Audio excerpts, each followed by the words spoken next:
to the room. If you don't get up out the bathroom. This one is, I don't think this is way more than 6. No, it's not. I'm the one who started the room. I thought Kirko told me it was like, it started out. No, he was estimating. He didn't know what he was talking about. Okay. Listen, you're the one that raised him. Just like he wants you to change.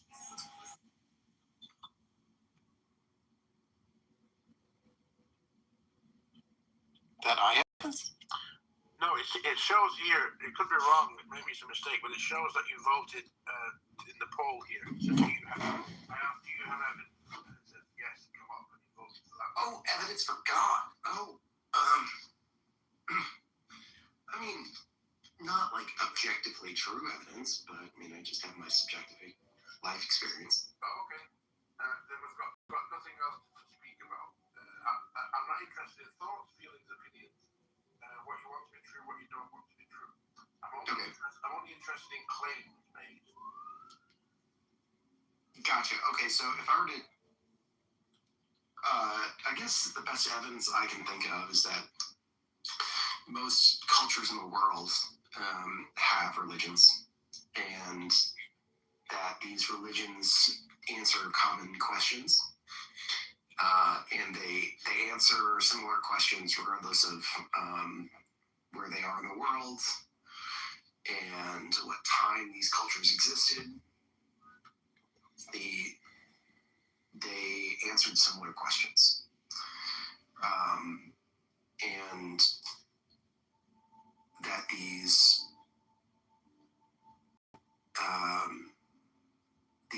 religions, they shape the surrounding culture. And they keep popping up. When people ask the sky or the ground or the trees or the volcanoes or whatever's around them, you know, what is the reason for living? What is it? Why are we here? What happens when we die? What should we do when we're alive? There are commonalities in the answers, independent of the location or the time frame. And I think that would be evidence for a higher power. Thank you for that. The thing is, this title here, what I'm asking, is it kind of suggests that, I don't know, people seem to be answering evidence for God. Okay, so I think I'm hoping for people who are atheists, maybe, or agnostic, to come in. But it's the people, it's theists who are answering, you know. God, what are you looking for? Or I guess you're not. You don't answer. I don't know how to converse with that. But I don't know what you're looking for. Can you ask me more pointed questions so I can answer you? I'll drop my rule then. Okay. I will answer your first question. You seem very reasonable. Okay. So when I say God, I'm thinking a deity like the creator of everything. Okay. I guess that's what I'm asking. Okay. But I'm an agnostic atheist myself. Okay. It's just when I hear my fellow atheists speak, they make claims that there's no evidence for God, right? And when I've questioned them, instead of answering in a coherent manner, in a polite manner, they resort to name calling, verbal abuse. You know. Yeah. I'm assuming. I think it's unfair when my fellow atheist ridicules the believer for believing in something without evidence, right? Where them themselves seem to be making claims, like on the title, there's no evidence for God. But when questioned, they don't have the evidence for the claim that they're making. I just think that's unfair. Yeah, I think that's unfair too. And furthermore, Many times I've heard atheists say God doesn't exist. There is no God. Two claims there, right? Mm-hmm. But I've heard the theists say, I'm not too sure if God exists or not. It's just a belief that I hold, right? Sure. And I personally believe that in them two examples, it's the atheist who's more illogical, and it's the theist who's logical. Because the theist is just saying it's just a belief that they hold, but they don't know for sure. They're not making any claims. It's just a belief, Mm-hmm. Whereas the atheist is making the claim. They're going further than the belief. I just think that's very unfair. Does that make sense? Well, I think it's fair in the sense that you can think, you can hold any belief you want, right? Yes. It doesn't have to be logically consistent. That's true. In that sense, I think it's super fair. I don't think it's illogically consistent, but I do think it's fair. Yes. I mean, I have beliefs. I said earlier before you were here, I think I have beliefs that I don't have any evidence for. I don't have any evidence that the people I've been in a relationship with have been faithful to me. Rubenchik, Rubenchik, can you put me in your queue? This is Rod.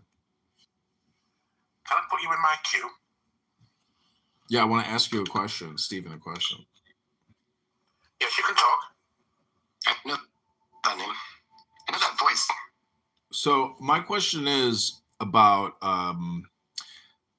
materialists or physicalists, because there's a Yiddish expression that says "Alles ist Gott," all is God, and there's a belief that everything in the objective material world is God. And so how do you, I guess, deconstruct that, rationalize that, or, dispute that? Are you asking me or? Who's that question to? To you, Rubenchik, and Stephen. Okay. I think it's I heard a good quote from AI once that we are the universe observing itself. That was kind of cool. Cool thought that we're simply like part of the whole.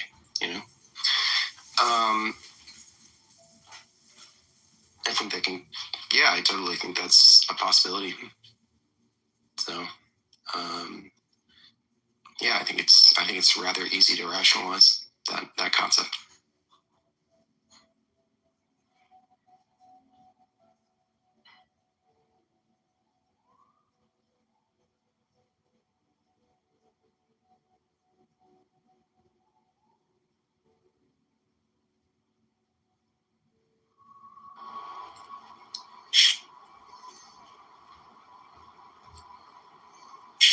Are you a Christian, Stephen? Hell no. Nope. Are you religious? Yes. What religion are you part of? None. Pardon? Then you're like me.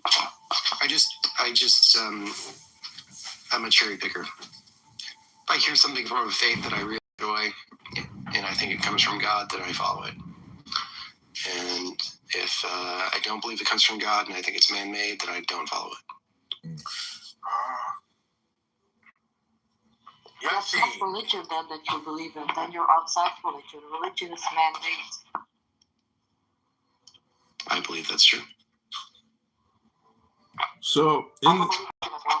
in the chat, I wrote, I can prove there is no evidence whatsoever for God, but the no evidence is, so we have a problem here, which I'm trying to point out, which is that atheists and their definitions are essentially the conflict, because that statement, everything is God, which is the term Allah, all, Godfather, all Father. Oh my God, Allah doesn't come from all, dumbass. Allah comes from Allah, and Allah is.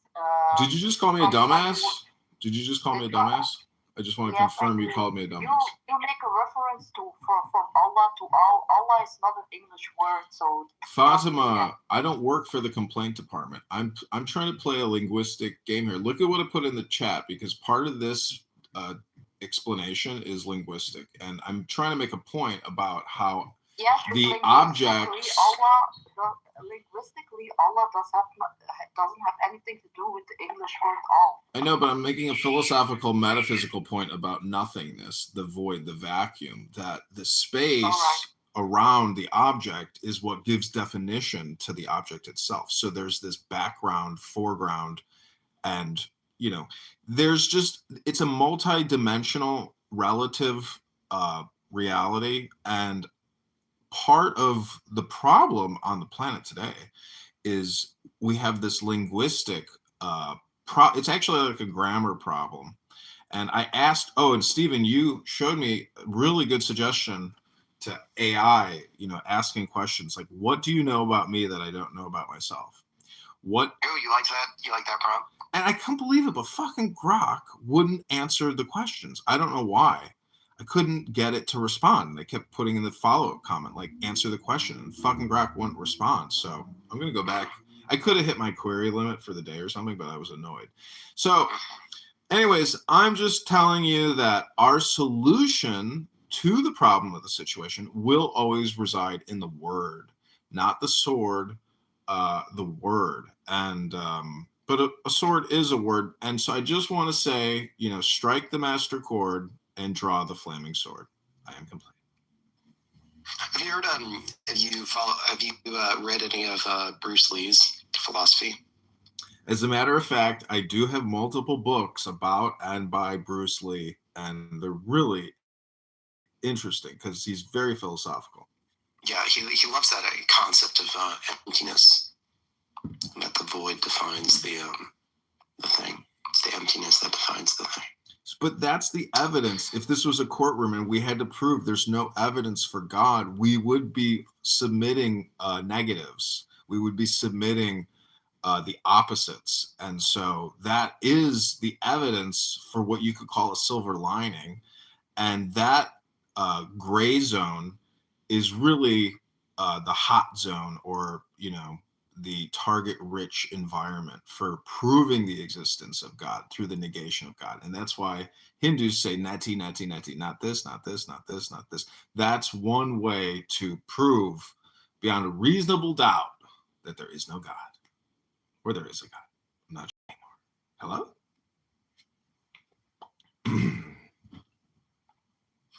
I'm listening.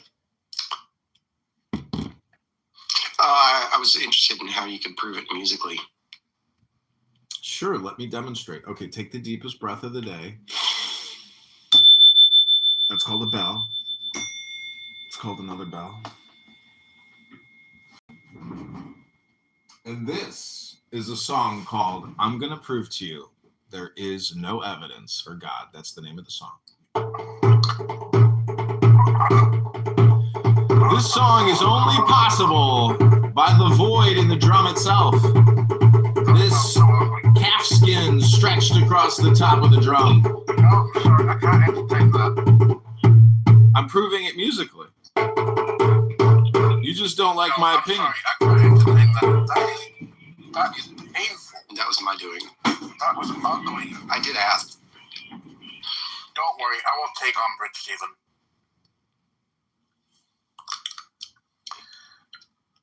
I thought you were serious, Reed.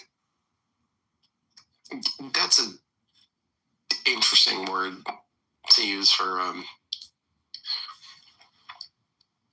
What is the word? That's interesting. serious. Yeah, I wouldn't call him.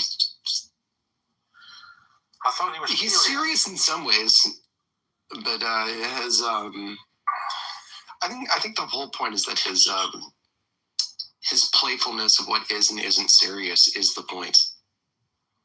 Mm-hmm. I'm going to read off what AI says. Not that AI is a credible source. I did something a few weeks ago, and what AI said on both occasions contradicted one another. But here goes. It is generally held within both scientific and physiological communities that the existence or non-existence of God cannot be definitively proven or disproven. That's what AI says, and I guess I believe that. I'm not willing to make the claim that's the case because I don't believe there's anything that I know was the truth. I don't know that my mother was my mother. My child is my child, or I'm in a car right now, or I'm in. You're highly certain. Or I'm in love with somebody right now that's in my mind. I can only give. It's only a belief that I have. I'm open that I could be wrong on all them things. I mean, I could hate the person that I think I love. My mother could not be my mother, after, in fact, and my child could hate me.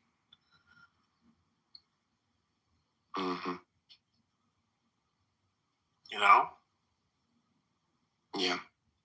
But I'm just saying, I think it's unfair when my fellow atheists ridicule the theist for believing in God without evidence. That's what they say.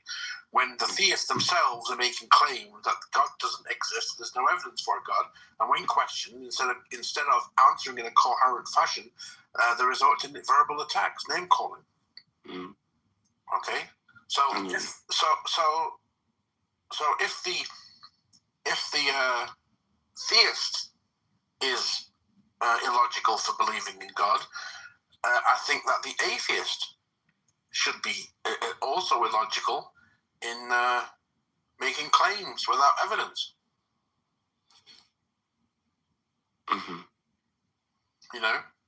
Yeah. Is logic being logically consistent? Is that what you're striving for above all else? Well, people speak about people speak about mathematics having proofs, right? Like 2 + 2 is 4, and 2 + 2 is always going to be 4, and it's impossible that for it to be anything other than that, right? I mean, I'm not saying I'm right here, Mr. Stephen. I'm not saying I'm right. It's just the way I think. To live our lives, I think that's right. Okay, that 2 + 2 is going to be 4, and it's impossible for it to be anything else. Okay, that's a belief to hold. But when you make the claim, which is further than the belief, I feel, you're ruling out. Let's say a deity, an all-knowing, all-powerful deity, which is implemented in humans' minds that 2 + 2 is 4, and it cannot be anything else. Where in fact, 2 + 2 can be other than 4. So if you're making a claim and saying it's impossible for you to be wrong, you must be ruling out every other option, any other possibility, and that's the way I feel. Can I share something from my my religion? What's your religion again? I'm a pluralist. Pluralist. I've never heard of it. So I believe that all religions are somewhat correct, and also all religions are somewhat flawed because men make mistakes. Okay. And they're also influenced by outside sources other than God. Well, I think people in Christians, Muslims, and religious Jews, I think they will typically do whatever's acceptable in the community, irrelevant if it's going against what the Bible says. Sure. Yeah. Can I share something? Yes. So, my faith is very adamant about something, and it's that it is a waste of time to be in search of this 100% certainty, and that it's much more important that you do things that are probably beneficial for yourself and others. And it's to focus on this being more and more and more and more and more certain, to talk about it, to talk about what is moral, to talk about what is right, is most of the time a waste of time, and that it's much, much more important to do what you already believe is right, and to focus on doing and helping. Okay, and are you giving that freedom to the individual? Yes. Okay, so if one person believes that doing something is a good thing and a right thing and a just thing, then that's all that matters, right? And doing the thing is what matters. And what another person views that if that's right or wrong should not be influential, right?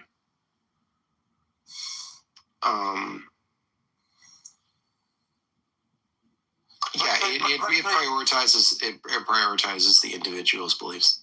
Yeah, let's say an individual wants to take photographs at a kindergarten school. Are you giving that freedom to the individual and not to listen to anybody else?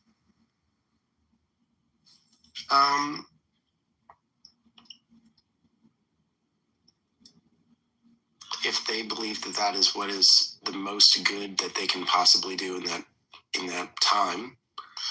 Well, you've got me, Stephen. You've surprised me.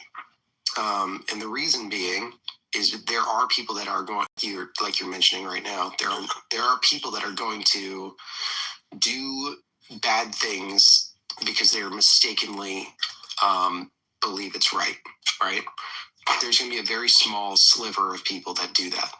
But I believe that if everyone followed that advice, much more good than bad would actually get done, versus talking about it, where if everyone talked about it, nothing would get done.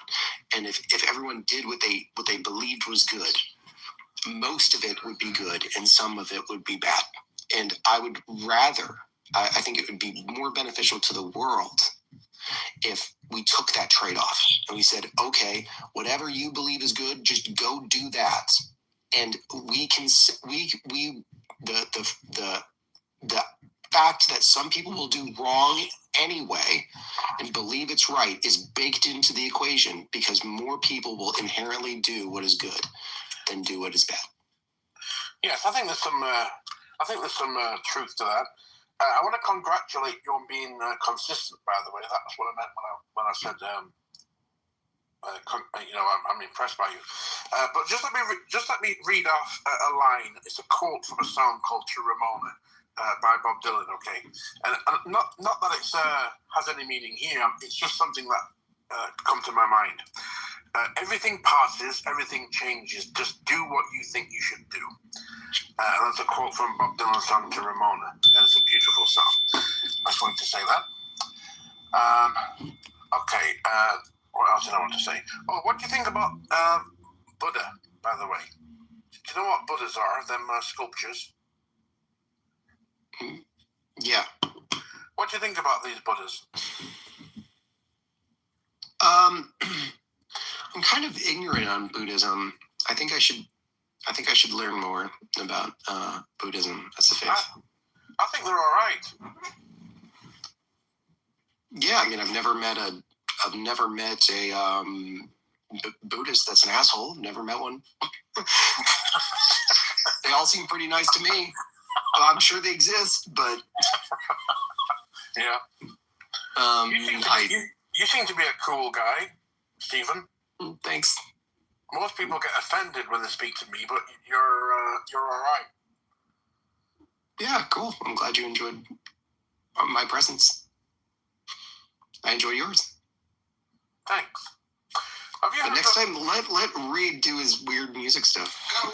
No, I'm sorry. That was very rude of me. I'm gonna take the heat. I'll take the heat for that. But one thing that I can't stand is something that sounds ugly, and it's somebody going Allah Akbar, or somebody playing music or whatever it was doing. That sound, it was hurting my ears.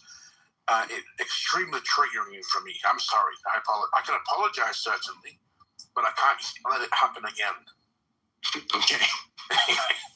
If you say, but I'll take the heat for being a bad person. He comes up with some good points every now and then. You should listen closely to what he has to say. Okay. He will like troll the room sometimes, but he'll also try to teach a lesson while trolling, if that makes sense. So it's like there's like a deeper inner lesson that he's showing through the trolling. So part of it is like if you're like owning a room, this is your room, like you're going to be like, you know, screw trolls or whatever. But if you let him, give him a little bit of a longer leash, sometimes there's something deeper within that. Yeah. You could call Steven a fan or something. You know, people often compare me to what's his name? What's that comedian's name? But anyways, listen, the point is I have a sacred text document I would like to share with you that proves there is no God. Yeah, you want to share it in the chat? What? I'll let you read it or send it. But what happens if I read it and I have doubt still? Well, I would say that the sacred text document that I'm going to read, it's playful, and so at this, you know, it will prove there is no God, but at the same time, at almost the exact same moment or shortly thereafter, it will, you know, you will question it, and then you'll say, I see the joke in this. There most likely is a God. But either way, whether there is a God or there isn't a God, these books written by people who are talking about God, who are also debating whether there are gods or God, they are essentially doing a self meditation and a self analysis for game theory and this thing we call the game of life, as a way, in my opinion, to deeply relax us, to eliminate a lot of the fear of the unknown, and give confidence and certainty, not blind faith, but higher levels of intelligence. So many people confuse God with being, as I asked earlier, about the material world, and what people on here are using the term, physicalists. So I'm just trying to say that the subject and the object, that unification is what we were trying to achieve. This is all about personal development, self-development. All this religious mumbo jumbo, it's all about personal development and expanding your consciousness by using the mirror of the self and polishing that mirror, which is the I am, which is a methodology of enlightenment. And, you know, I am complete. This is your friend, Raed. That's your Zen bell. Just take the deepest breath of the day.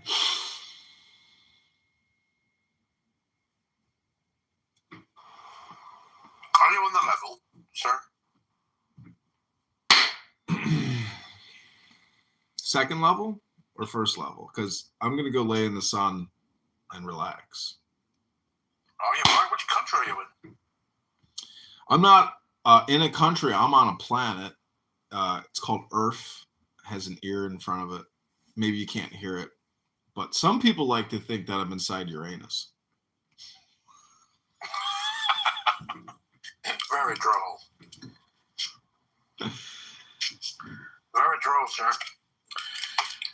Now, ladies and gentlemen, what do you think about the term antinatalism? Have you heard of it? Yes. It's a shame. It's just awful. It's terrible. There's just so many awful, terrible, horrible people out there. Well, I understand the position.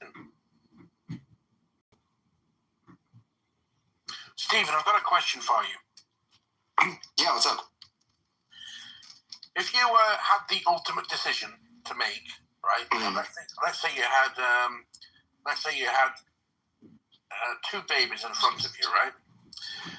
Newborn babies, right? Number one, you make that's a bad analogy actually. I'm different. I'm gonna think of another one. Okay, you've got two children. You've got two children in front of you. Same thing, I guess.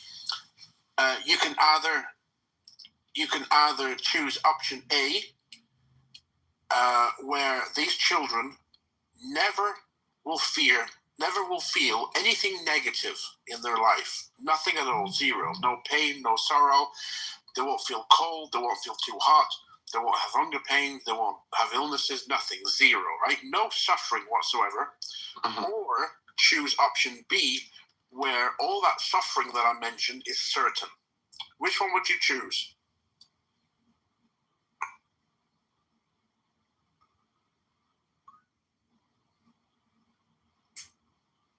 B.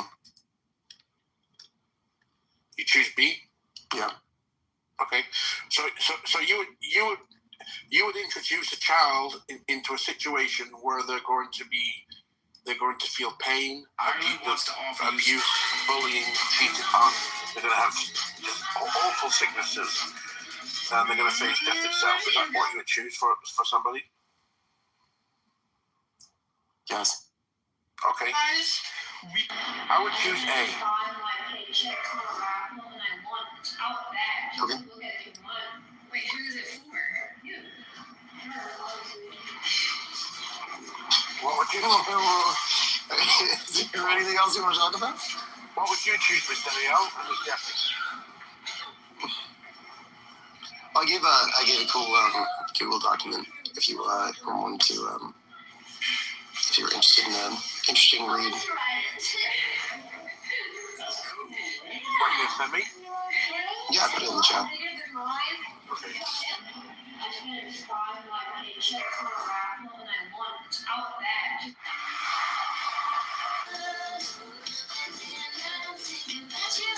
Test of the DIA. The VIA. Yeah. It's a test for the Word of God. Okay. I made it. Just curious on your. I'm gonna look at that later. Okay. Yeah, look at it later. You can DM me or whatever if you Okay. have any questions. Now, if there was a man driving along the road, right, Mhm. and he could either choose to carry on driving past some children walking on the street, or he would abduct them and kill them, right? Which would you say is the best option? Not killing them. So you would say it's best to keep going and not put them in a situation or bring them into a situation where they're going to get harmed, right? Yes, I believe that. Why was your answer different when I asked you the first time? Suffering isn't harm. Part of it is like if you're like owning a room, this is your room, like you're gonna be like, screw trolls or whatever. But if you let him give him a little bit of a longer leash sometimes, there's something deeper within that. They're not suffering, are they not? Yeah. You could call Steven a fan or something. maybe- People maybe I often compare me Your to question. what's his name? Maybe What's the comedian's I name? can give you But anyways, some reasoning why listen. it's being. The point is, I have a sacred document, sacred text document. I would like to share with you that proves the most there is no amazing God. lives that have ever been lived. If you look at like, Okay, you want to share it in chat? I'll let you read it. Or send it. But Alexander the Great, if the I read it, Napoleons, I have doubts. George Washington. Well, I would say that the document, Queen the sacred text Elizabeth's, document that I'm going to read, it's playful, think of, like, and so at this, the Mahatma it's, Gandhis. it will prove there is no God, but at the same time, at the almost the exact same moment, or shortly thereafter, it will, you will question it, and then you'll say, I see the joke in this. Ever lived. There most likely is a God. But either way, whether there is a God or there isn't a God, these books written by people who are talking about God, who are also debating whether there are gods or God, they are essentially doing a self meditation and a self-analysis for game theory and this thing we call the game of life. As a way, in my opinion, to deeply relax us, to eliminate a lot of the fear of the unknown, and give confidence and certainty, not blind faith, but higher levels of intelligence. So many people confuse God with being, as I asked earlier, about the material world, and what people on here are using the term, what is it, physicalists? So I'm just trying to say that the subject and the object, from like Rocky. that unification is what we were trying to achieve. This is all about personal development, self-development, all this religious mumbo jumbo. It's all about personal development and expanding your consciousness by using the mirror of the self and polishing that mirror, which is the I am, which is a methodology of teach you. I think it's one of the most valuable lessons in I am complete. This is your friend, and Rod. The lessons of resilience That's your cannot be learned and just take the deepest breath of the day.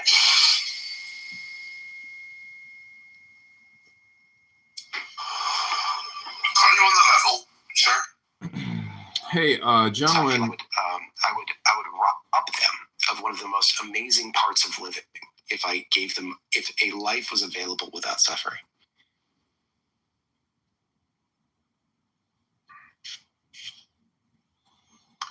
Okay. So it's best to make people suffer. I mean, not all the time, but I think if you only gave me two options, an option where no suffering was available and an option where some suffering is available, I would pick the option with some suffering. Okay. Have you got some children? No. Hi, Yassi.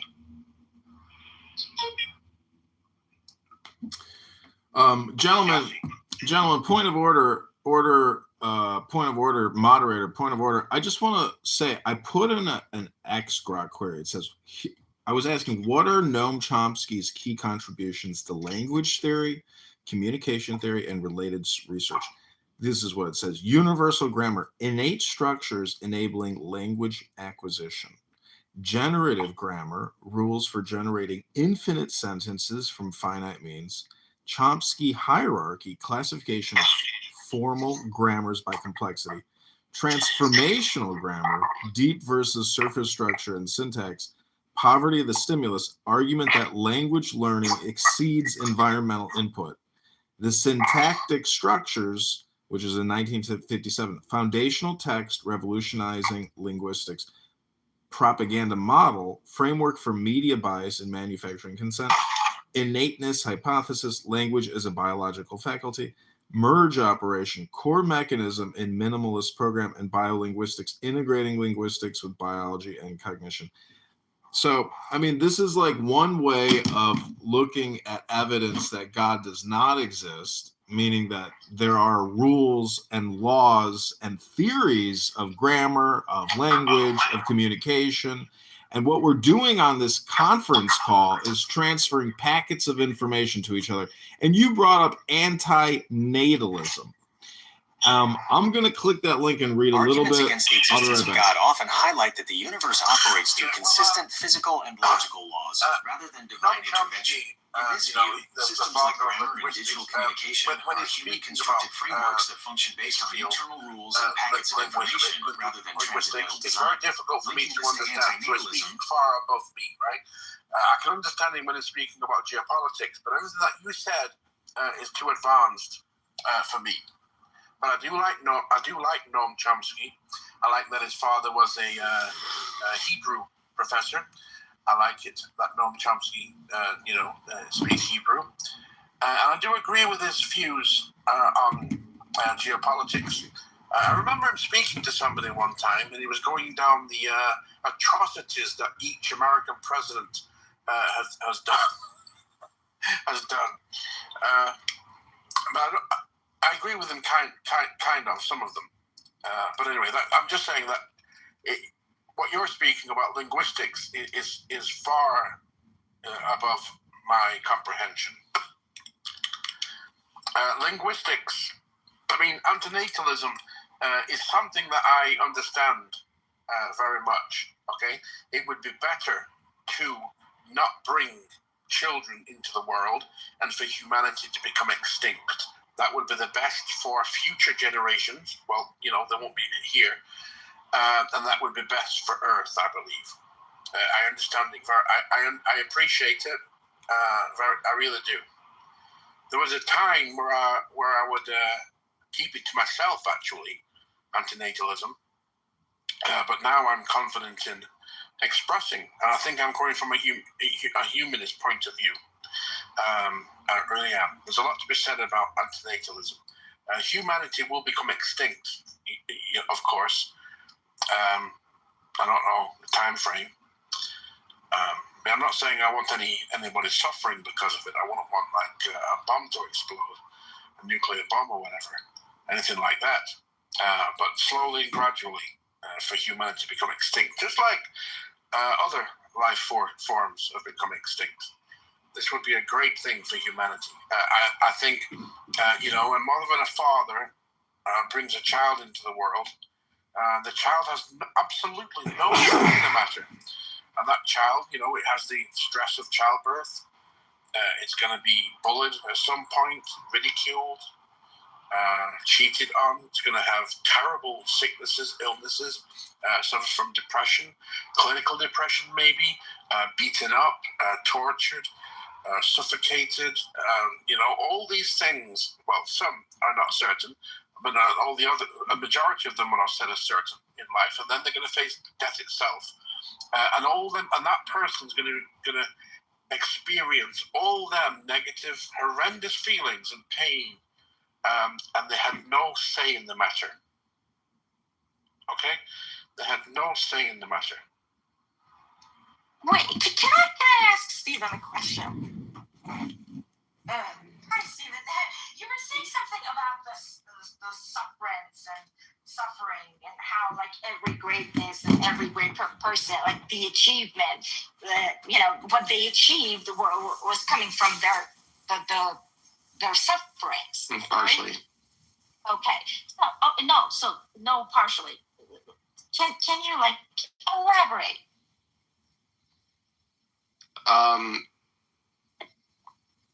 Yeah, I mean, you look at, let's pick, who do you want to pick? Yeah, see, we can pick anyone you want to talk about. Literally anyone. Actually, I did a little AI inquiry on, let me pull this up. I asked AI, how much has suffering affected the total benefit of Woody Allen to the human race? How has suffering helped and hurt Woody Allen from a selfish perspective?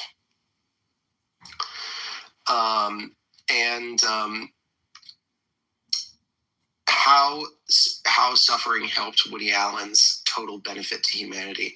It generated a unique artistic lens. Allen's anxiety, hypochondria, fear of death, sexual insecurity, and moral self-scrutiny became raw material. It produced a body of work that normalized neurosis as human rather than shameful, made intellectual insecurity visible and discussable, turned private dread into public humor. Entire generations learned to laugh at anxiety instead of hiding from it. It expanded the emotional vocabulary of comedy itself.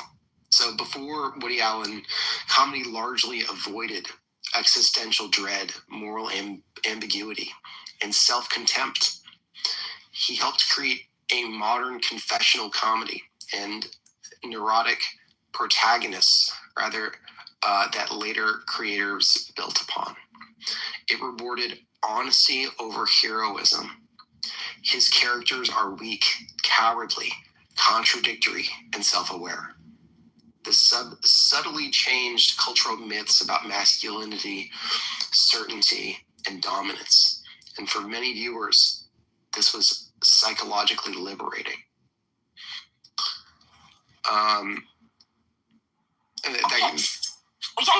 That was very good actually. Because my I can't believe it. Because it played actually to what I was gonna ask you. I was gonna ask, like, don't you think that there is a confusion between this pain and suffrage and effort, or this everything, like the discipline, the efforts that the persistent that these people endure to overcome all these anxieties and all that. And it's like romanticizing it. You see, like if we think just like this response from AI, which is like coming from a common belief, it is that, yeah, there are barriers and these barriers. And, it's like these barriers and these pains. It's like, how can I put it? Like, they're like,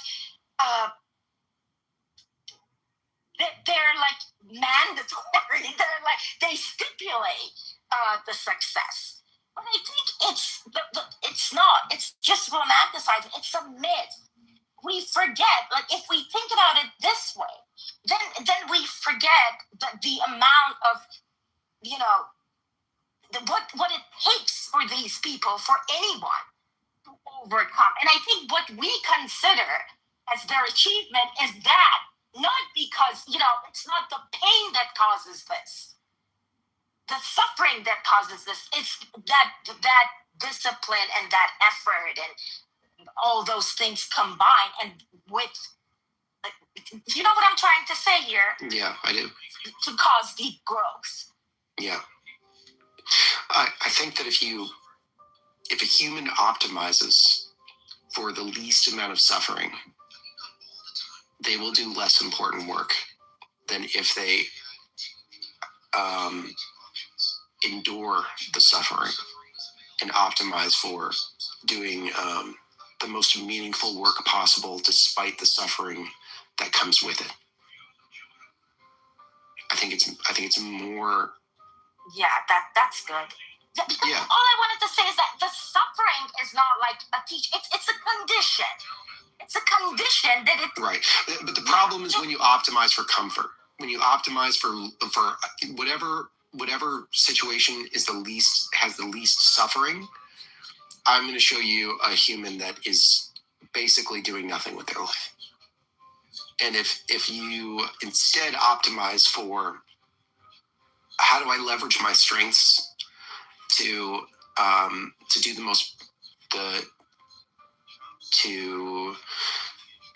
insert goal here, whether it be I want to live a beautiful life, I want to help the most people, or I want to, even for selfish reasons, I want to be,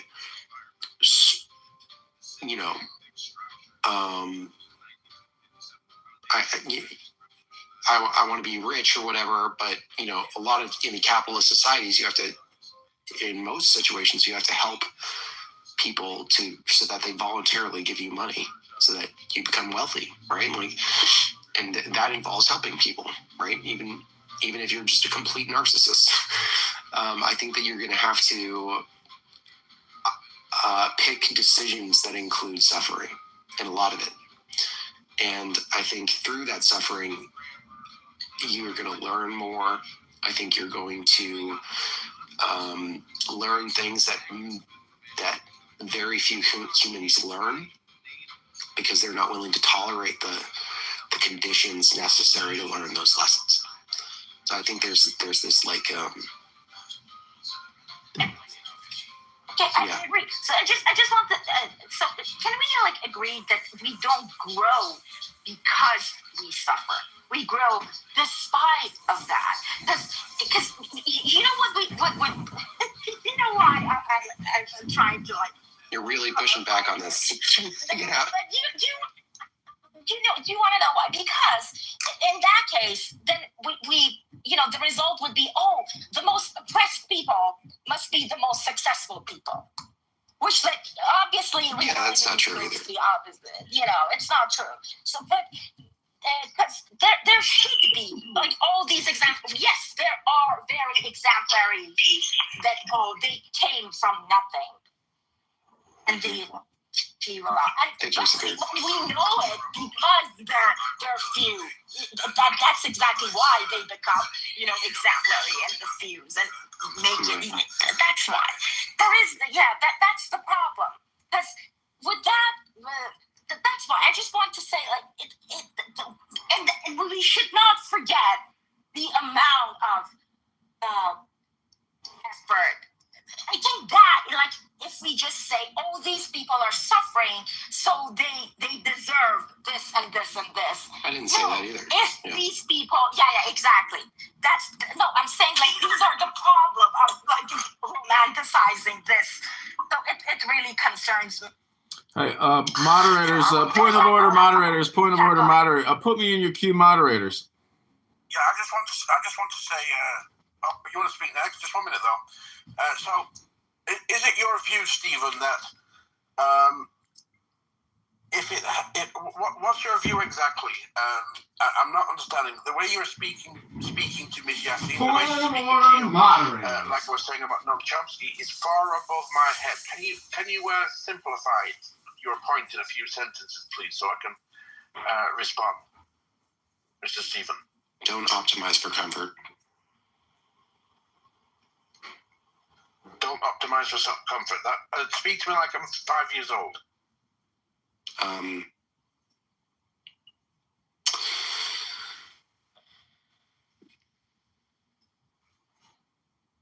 Hard things sometimes aren't fun, but they can yield results. But if you keep doing hard things, then sometimes you get better at them. And other people think they're hard, but you think they're easy because you're now better at it. And it makes life more fun and more beautiful. Yeah, I'm still stuck. That's an issue with me. Can you? I don't think a five-year-old would be able to take that in. Well, I tried. I'm not a parent of a child. Yeah, hold on. I tried. Yeah, let's just say, like, improve efficiency. Like, it's like, try to overcome the barriers. Do not let the suffering push you back. Do not let it become a barrier. Do not let them stop you. But at the same time, do not expect just because you suffered, something good must happen to you. It will happen to you only if you improve efficiency. Yeah, that's what he meant do by, hard like, things. optimizing it. Yeah. If I were to really simplify it, exactly, like go through challenges. Don't be afraid of challenges. Oh, I thought you was talking about antinatalism. I don't know what that is. Oh no, I'm sorry. I said, like, can I ask Stephen a question? And then I went back to that topic. Oh, I'm sorry. No. Oh, if you want to relate that to antinatalism. No. We can let Ray. Like you wanted to say, like, why should we bring the kids to this world so that they suffer? Because that's obviously what it's going. Hello, point of order, moderators, point of order, put me in your queue. Thank you very little. Good is coming from the suffering. You should not be scared of putting kids that you're bringing to this world into sufferance because, they might, there is a moral lesson to it. That I think, you don't be afraid. Yeah. Okay, can that apply, though, to children or adults, once they've been born?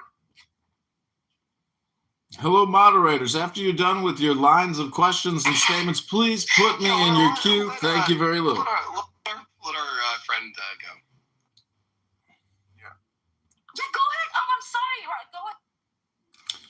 So I like, when people, when professors can share anecdotes or analogs or personal experience to verify their philosophy, their theory, their experiment. And I would just submit that every single hour that you spend on this app is technically an experiment. And so, I like to think about priorities of communication and intelligence and how I spend my time in real time. I don't want to do some kind of after action ready review. I want to do real time critical analysis of how I'm spending my time. It's an interesting conversation. I have no children. And then I think, many times, God, if I had a child, oh no. Do you know how much time I'd have to spend thinking and preparing and working and doing and for this child? Because it's basically your entire life is reversing entropy. When you do your routine and your pattern and you clean your house and you take your garbage out, and you do this and you do that and you take your shower and you brush your teeth, like you are completing a daily circuit. And if you introduce additional, buffers, and I'm just saying that antinatalism is not a priority, is what I'm really trying to say. And so, Stephen was talking about productivity and how, to me, that's not a sufficient answer for the situation, because so much of our productivity is completely unnecessary, which is nothing more than saying our communication. So much of our communication is completely unnecessary. And antinatalism is one of those examples, because whether you like it or not, your subconscious mind from birth is completely programmed to baby, to replicate itself. And so whether you like it or not, that's what the entire universe is doing, in the same way that a tree or a flower is produced by the universe through the earth. Babies are being produced. And this consciousness, I think, was it Stephen who read earlier that we are the universe observing the universe through, these lenses. The thing is, there is a subjective world which can enhance this consciousness. So a lot of these atheist rooms, I encourage people to join what's called the book club, where we just read a book to each other for 10 minutes, and that's our information packet exchange, as opposed to this ruthless opinion, discourse, rhetoric, politicking, suggestion, hypnosis, which is nothing more than conversational hypnosis, which is what I think is happening here right now. And most of Clown House is just entertainment, and it's low quality information packet exchange. I like the good life. And I think if you want to obtain the good life and maintain the good life, it requires high value information exchange, not low value, ruthless time wasting. That's my information submission packet. I consider it proprietary, and I am complete. Okay. So, do you agree that adults should put children in a situation where suffering is guaranteed? Or make a decision where children don't face any suffering at all? Which one? I think ideally it would be voluntary. You put them in this, you let them choose what they want, and you say that these are the benefits of taking this choice, and these are the benefits of taking this other choice, and you can do whatever you want. Yeah. How does somebody choose that, consent to that before they're born? Oh, you definitely can. So you think? So let me just. I want to be clear here. There's actually. I want to be clear here. So and read as well. Do you think that humans should go through life putting potential children, or children who are here already, into a situation where they're certain to face intense pain and suffering? I say no. Okay. I want to give an important side note, which I think is really kind of fun. I once did a deep dive of whether early childhood has any memories of before they were born. And there is a lot of data that suggests that children, this is not objectively true evidence, but a lot of children, a majority of children have memories of before birth. And many of them report to have chosen to be born, which I think is fascinating. I don't know if it's true or not, but I think that's such a fascinating concept, and I know you were touching on that earlier. What would be the conclusion if they chose not to be born? The conclusion. What would happen? I have no idea what the conclusion would be. I have no clue what that would mean. I guess it just means that they just popped into existence, right? That would be the conclusion, right? Yeah. I think mothers and fathers, men and women, when they have a child, they think about the child. I think that, they're doing it for selfish reasons. I think that they would get pleasure from having a child. They even choose a name that the mother and father likes, that they like, nothing to do with the child, what they like or not. They choose out clothes. They choose clothes, what they like. Okay, nothing to do with the child. And basically, when you're a child up to 16 or 18 in America, you're kind of like a slave. You take orders for the most part, right? But all these things, I read. The more I understand antinatalism, the more I respect the cause for it. Really, I think it would be better for humans to allow themselves to become extinct. I wouldn't want any suffering through that process. Just stop having children. There's no need for it. There really isn't. It's all for selfish reasons, if you ask me. Okay. I mean, people say they want their family name to continue. I think that's selfish as well. Sure. So I'm going to say myself. I don't think that children. I don't think adults should bring about a situation where children are going to face intense pain and suffering, where that pain and suffering's guaranteed. I think a situation would be better that the child doesn't face any suffering.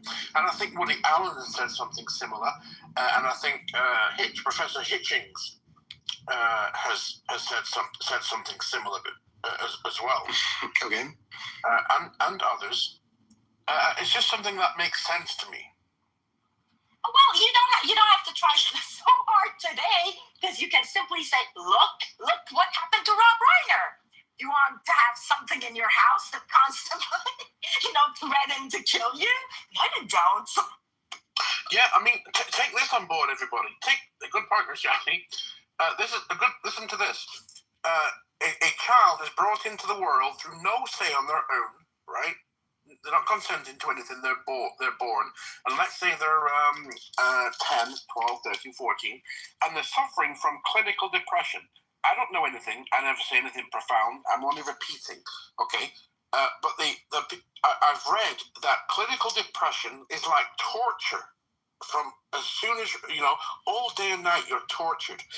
And this person does not have the right to commit suicide, to end their own life, okay?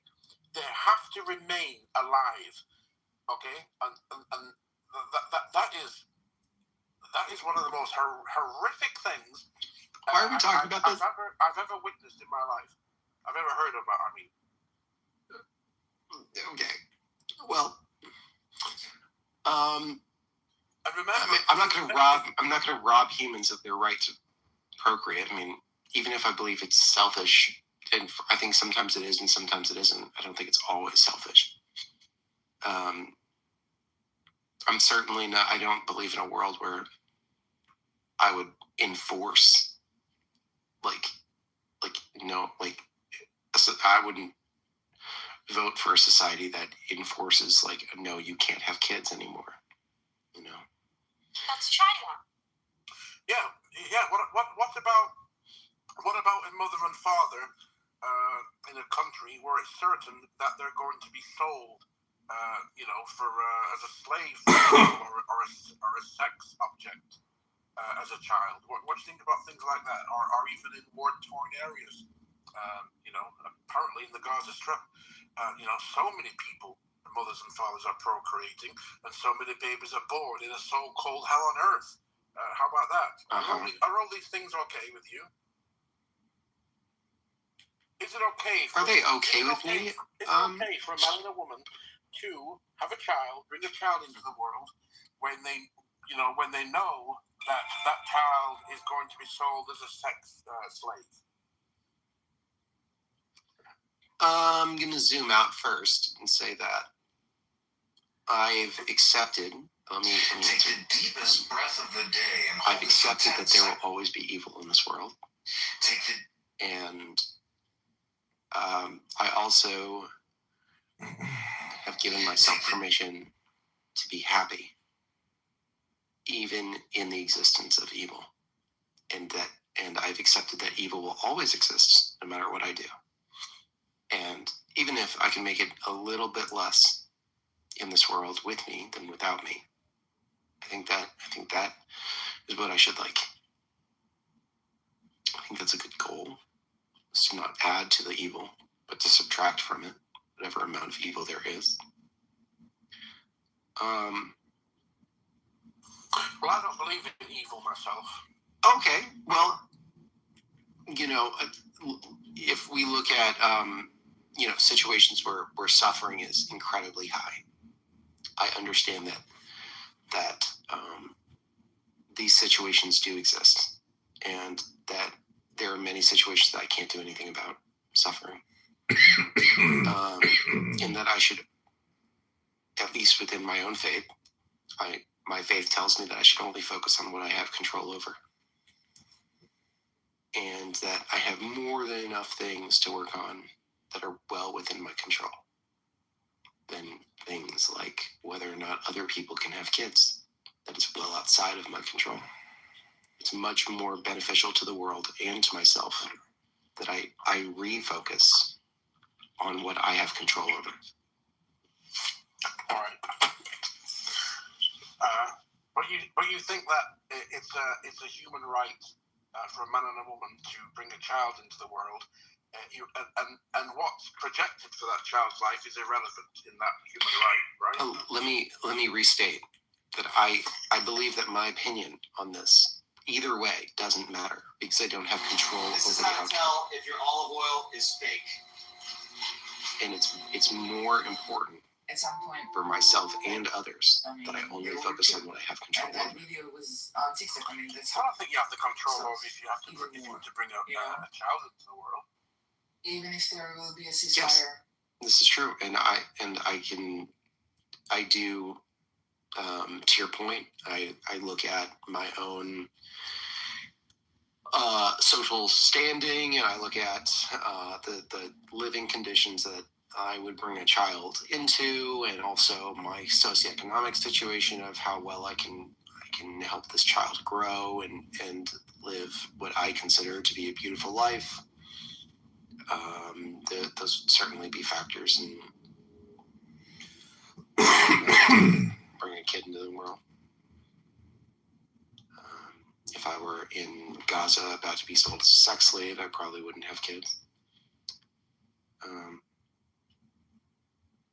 But again, I'm only focusing on what I have control over. Yeah, I have a child actually. I have a son. But I didn't even think the idea of doing anything wrong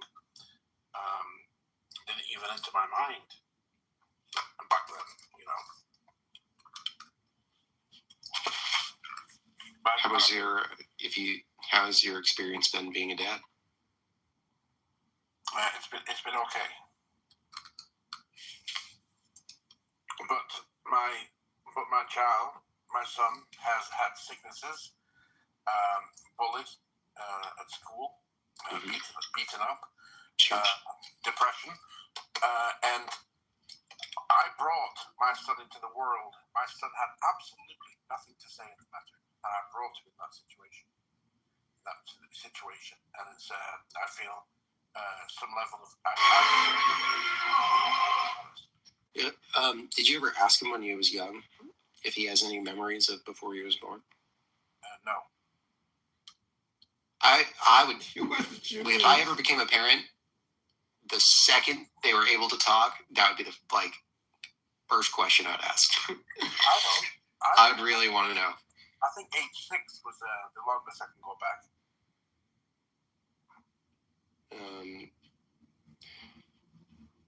Yeah, I mean, I'd really be curious. The studies that I found show that kids forget any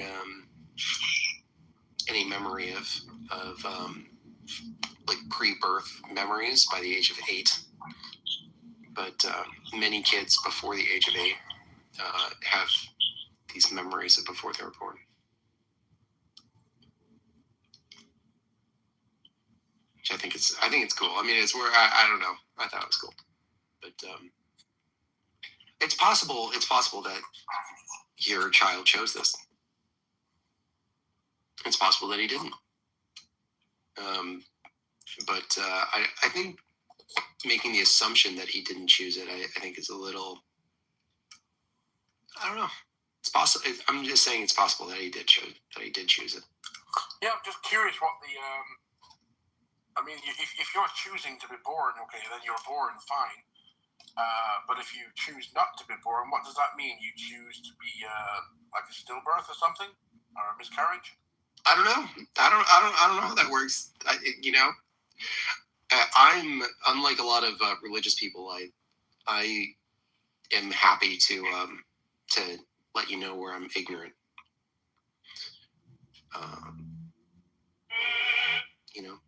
It's hard to believe currently that a child could make such a decision for me before birth. Well, I would I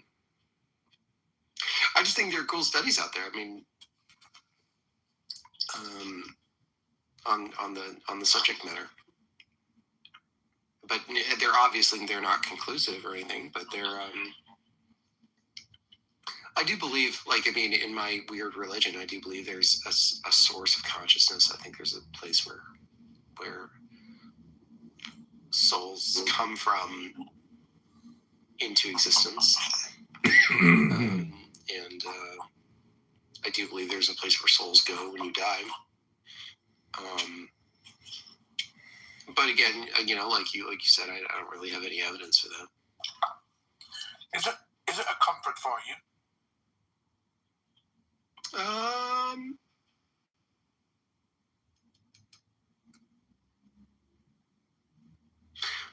I don't know.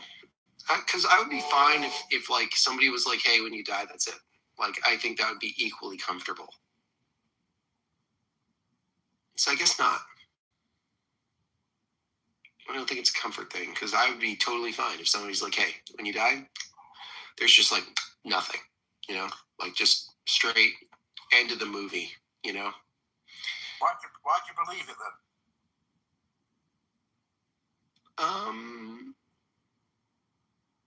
I mean, some people don't. A lot of people I've spoken to, they said that they don't have the evidence of a God or heaven, paradise, right? They said they just believe because it's a great comfort to them, but you don't have any such comfort, so that's why I asked you. I think it just makes more sense to me. I believe when humans die, you just go in the earth and rot away, just like a rat would rot away. This is what I believe. Yeah, I do believe that whatever happens to us also happens to rats. So I think that if I believe consciousness is not just a human thing. I think it's also a rat thing. I'm going to ask you something random, Mr. Stephen. Okay. Do you mind me asking to name a few of your favorite movies?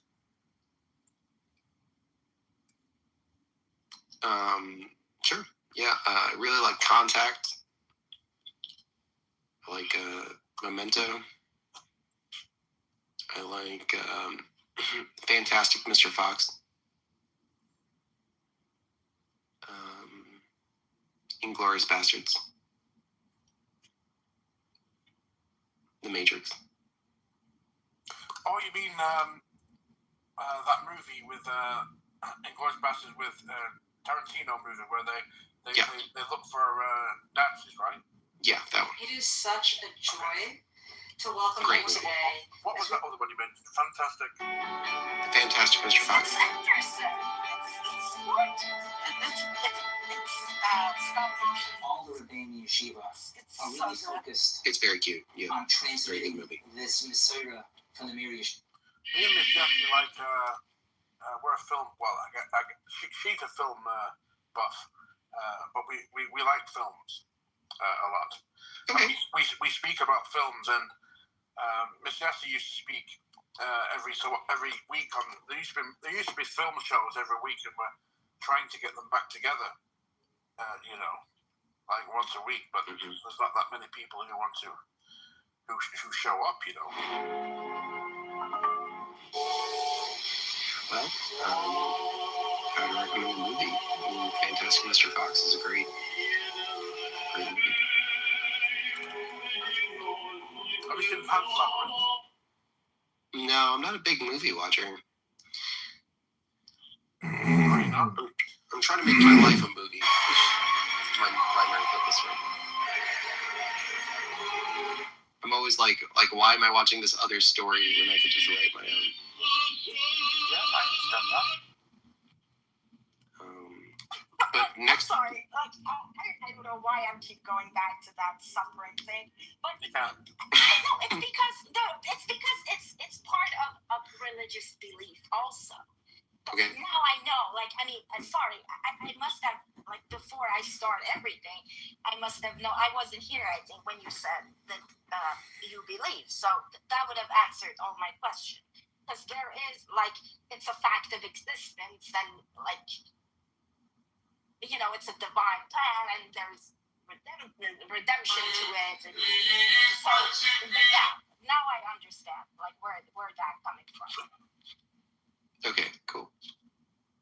But I really appreciate that you find something that gives you comfort, and you clearly a very peaceful, person, and that if that's what religion gives people, then don't look further.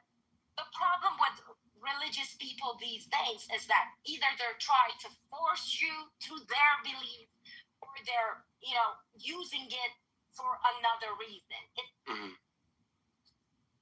Yeah, I agree. I mean, it's so often that I'm in these other religious rooms. I'm in the Christian rooms. They always tell me oh, you're so lost, you're so confused. Keep searching for Christ, and one day, just keep searching, just keep reading the Bible. If you don't believe it, just keep on reading indefinitely until the day you die. Don't you dare just focus on doing good in the world, or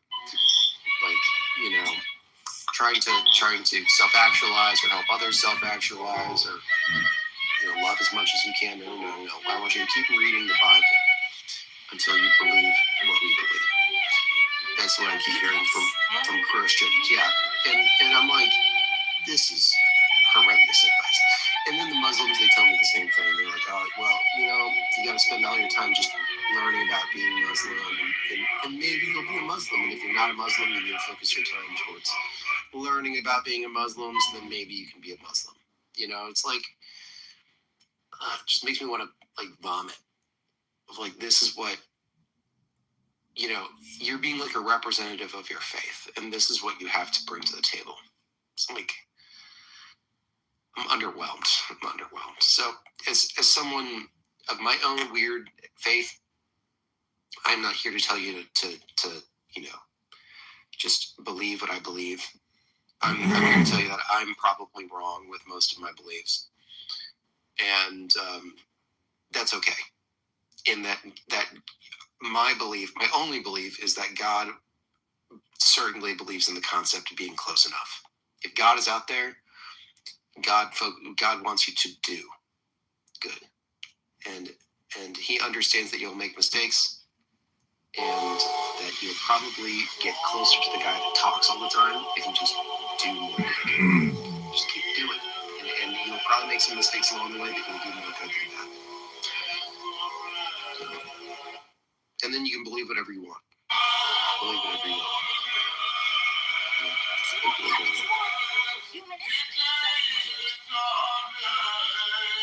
Yeah. Who am I to tell you what's right or wrong?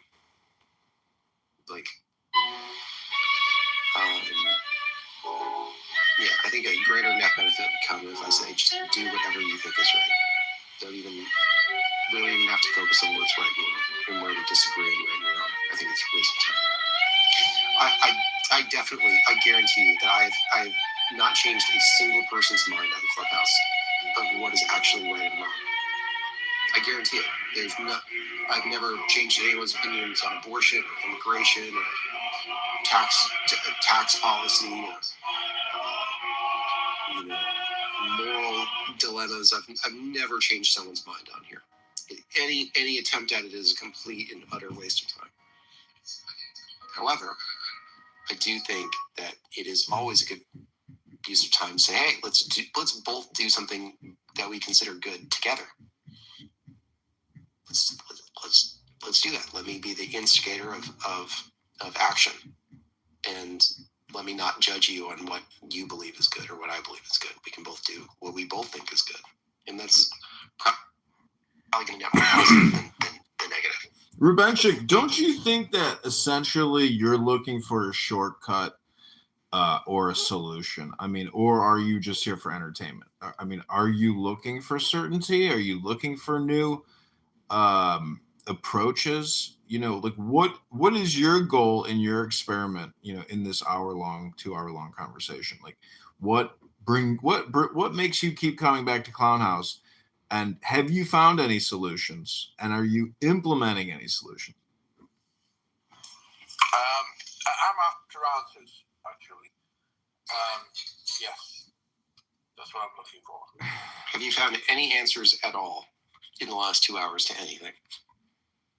I don't have nothing that changed my mind.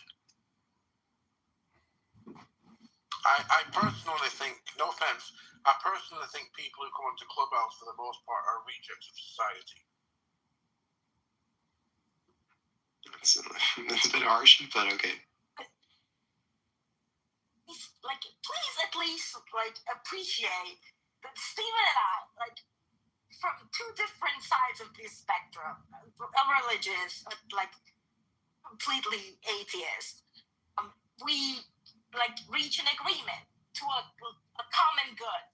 Like, let's do common good at least, and we all agree upon that. Isn't that like an achievement here? A success? Oh yeah, I don't think so. Yes. No, what will you? About, like agreeing on Fantastic Mr. Fox, like that is. That's a great movie. A success. Oh, great movie. No, I wasn't speaking about you, Stephen, when I said rejects of society. yeah. Well, I'm included for sure. No, we are. We all are included, and that's. That's a bit harsh, but. Yeah, but Mr. Stephen, what I mean is, I feel a lot of people on here. I mean, you could go to a classical recital. You could go to a ballet like I did on Saturday, the Nutcracker in New York. You could go to the doctor's office and you can have conversations with people, right? And nobody would think. You say this is just a regular guy, you know. But a lot of people on here who shout at people and call people mother F's or talk about, you know, doing things with a person's mother. You know, I do view these people as rejects of society. I do think that these people, you know, in public society, imitation of women, and there's consequences of the sword to coming on here and say the same thing. There's really no consequences. That's what I think. What a surprise. I'll tell you what, I do think I'm a reject of society regarding my upbringing. You know, you won't ever get somebody. You wouldn't get an Orthodox Jewish person. You know, the way I was raised, wasting time on stereo. I'm sorry, that was on Clubhouse. It'd be an entire waste of time, completely unproductive. You know, so so I'm not saying that about you. You're fine, and Yassi is fine as well. But it's a hard thing to say. That's true. I agree with you, Stephen, and I agree with you, Yassi. Imitation of women.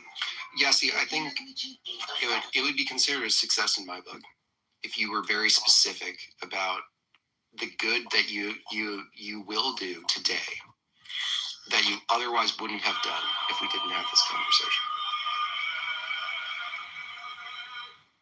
Oh, what good would I?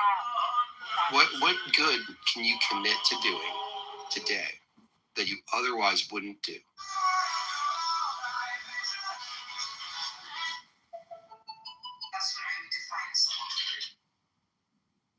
Oh, there. How about you give me a homework? Tell me. Can you do this, and I would tell you, okay, I would commit through this consider good, and I consider good. That we both agree. Well, I don't want to. It would violate my belief system if I told you what is considered good. I think that's for you to decide, right? Okay, what if I tell you that I was thinking about keeping something to myself, but now I'm thinking about, despite the cold, walk to a donation place and donate it to someone more in need. That's a great idea. Yeah. Yep. And you'll commit to doing that today? Yes. Great. I would like also to that would be like mistrusting, but I can also take a picture of that thing in the donation box. Wonderful. That now I consider this conversation a success. Yes. That's what it's all about right there. Rod, to what you were saying, like with books and everything, I thought about 4 books. Books, yeah. So about like having kids and all that. I thought about a few like books that contradict each other, but they all have like this and suffering and all these things that we talked about. It has all these themes and topics. Number 1 is Shakespeare. Like, let's go classic. Shakespeare King Lear. And I can explain why. The next one that I can think about is Kafka, Prior. The other one is what's it called? Margaret Atwood. Hand's Tale. The last one is Silo. Silo also is a TV series. If you like, but you have it's a new book. It's a series. It's very interesting. So. I mean, if you're an atheist and you believe in science, you believe in experiments and observations and repeatable results. And so you have to look at your time on this app, this conference call, as an hour-long experiment, an increment. And what did you gain, or insights did you learn? That's why I say the book club is the fastest and best way to develop self in your experiment. Life is just this repeating 1 hour, increment of time. And it's a question of what you're listening to, what you're thinking, what you're saying.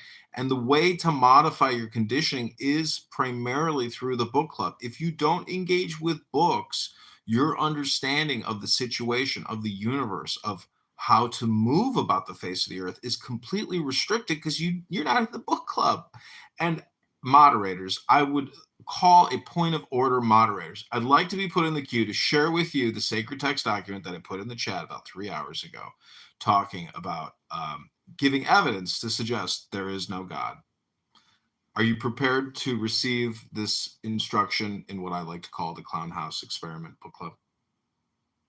You can continue, certainly.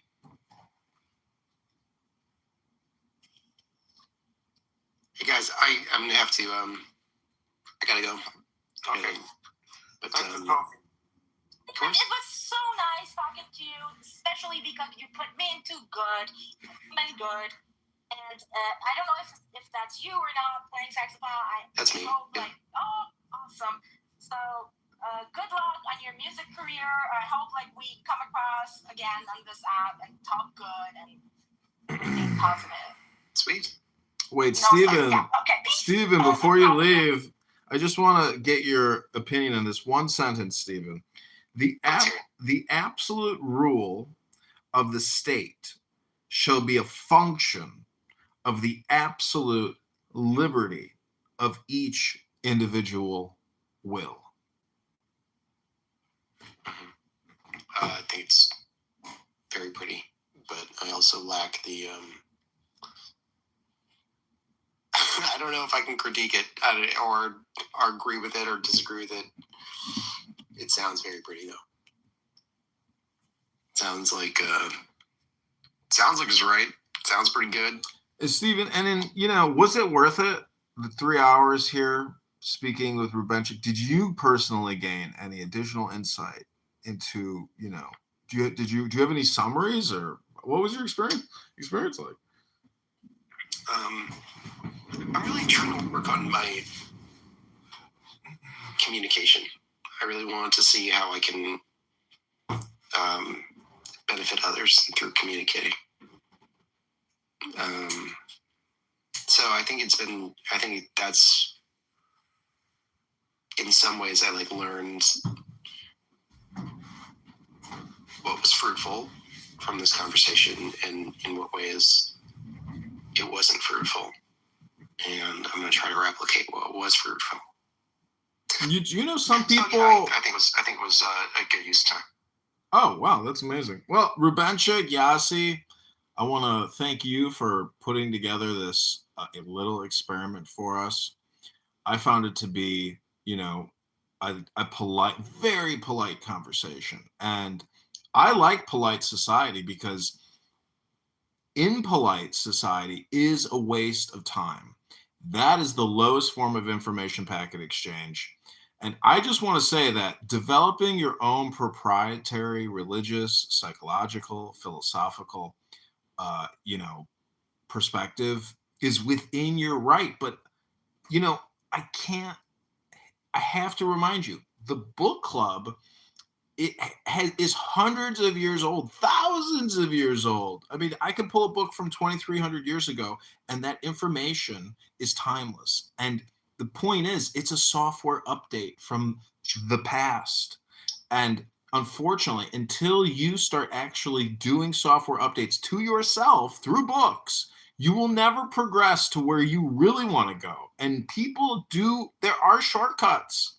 And that enlightenment type of mentality is within your grasp. It's just a foot away in a book. Clownhouse will not give you anything. It will only take from you. This app uses you. It makes you into a fish or it makes you into a fly. And Rubenchik and Yasi, you are either fishermen or you are spiders. But whoever you are, a book, will transform you into the phoenix from whatever state you're in. And the phoenix is truly the blessed state to be in, because you're free and you're full of power and energy. So this may be, a very rudimentary philosophy.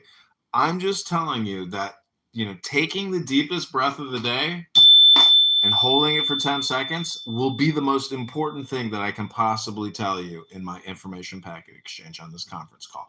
I am complete. I'm gonna tap my Tibetan singing bowl as well. Stephen, do you know that? And I think sorry. Yeah, I'm busy. This is important.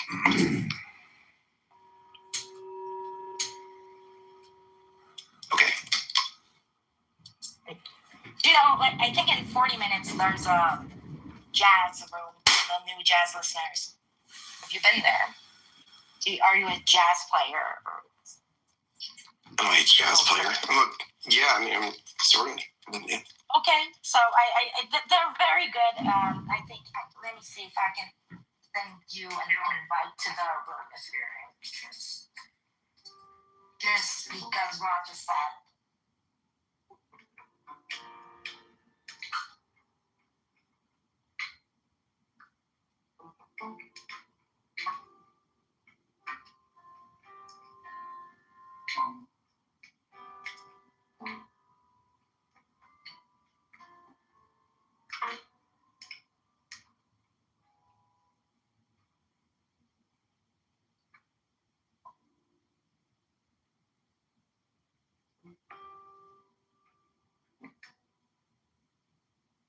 All right. I'll see you guys later. Oh, he's gone.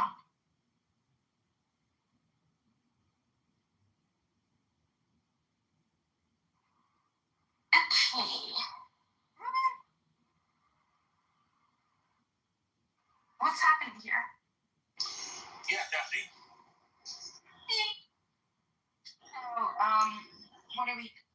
made a mistake. Like the room was going on right now. I think they're doing it an hour early. So yeah, I sent him the invite.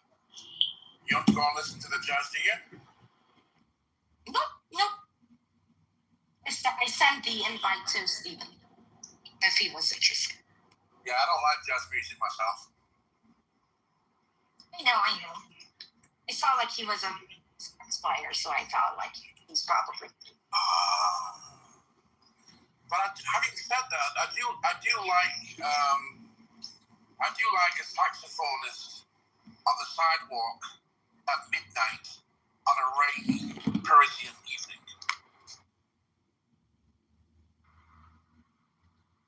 I have actually a few like favorite Stefan jazz because I like.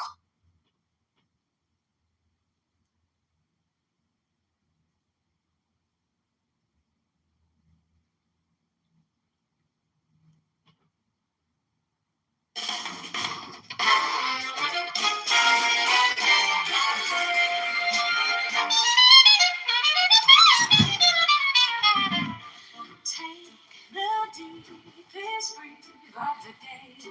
Hold for 10 seconds, hold for 10, not 11, 10, not 9. Hold for 10 seconds. Let it go.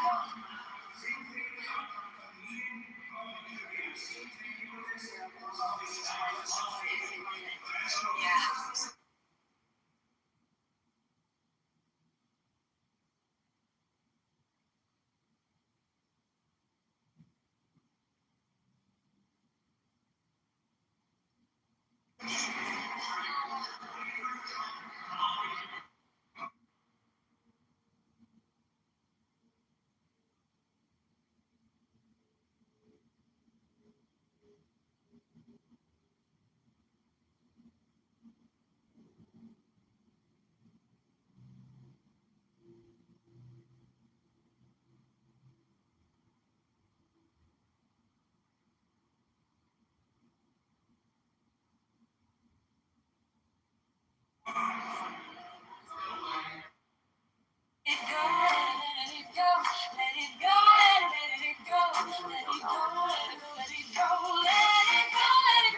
I don't know. They have a tendency, like, they allow somebody to spit in their face and then excuse it like it's raining. They always have an excuse for like poor behavior. Is that projection? Somebody can speak for Hello? yourself. With all due respect. With all due respect. That's projection. Wait, hold on 1 second. Just like in Gaza, you level it to the ground. Don't take their shit. Well, Gaza has issues. So. Hello? If Israel appeared weak in that moment, every single Arab government would have descended on it. I mean, if the United States would have allowed that. I mean, can you imagine? Gaza has issues, and like, there's nothing wrong in the Middle East is a death sentence. Yasmin, you sound like the one who has excuses. I had to kill the children because if not, they would have all of them killing the children. Be tolerant, man. Level it to the ground. With all due respect. Very, very sad.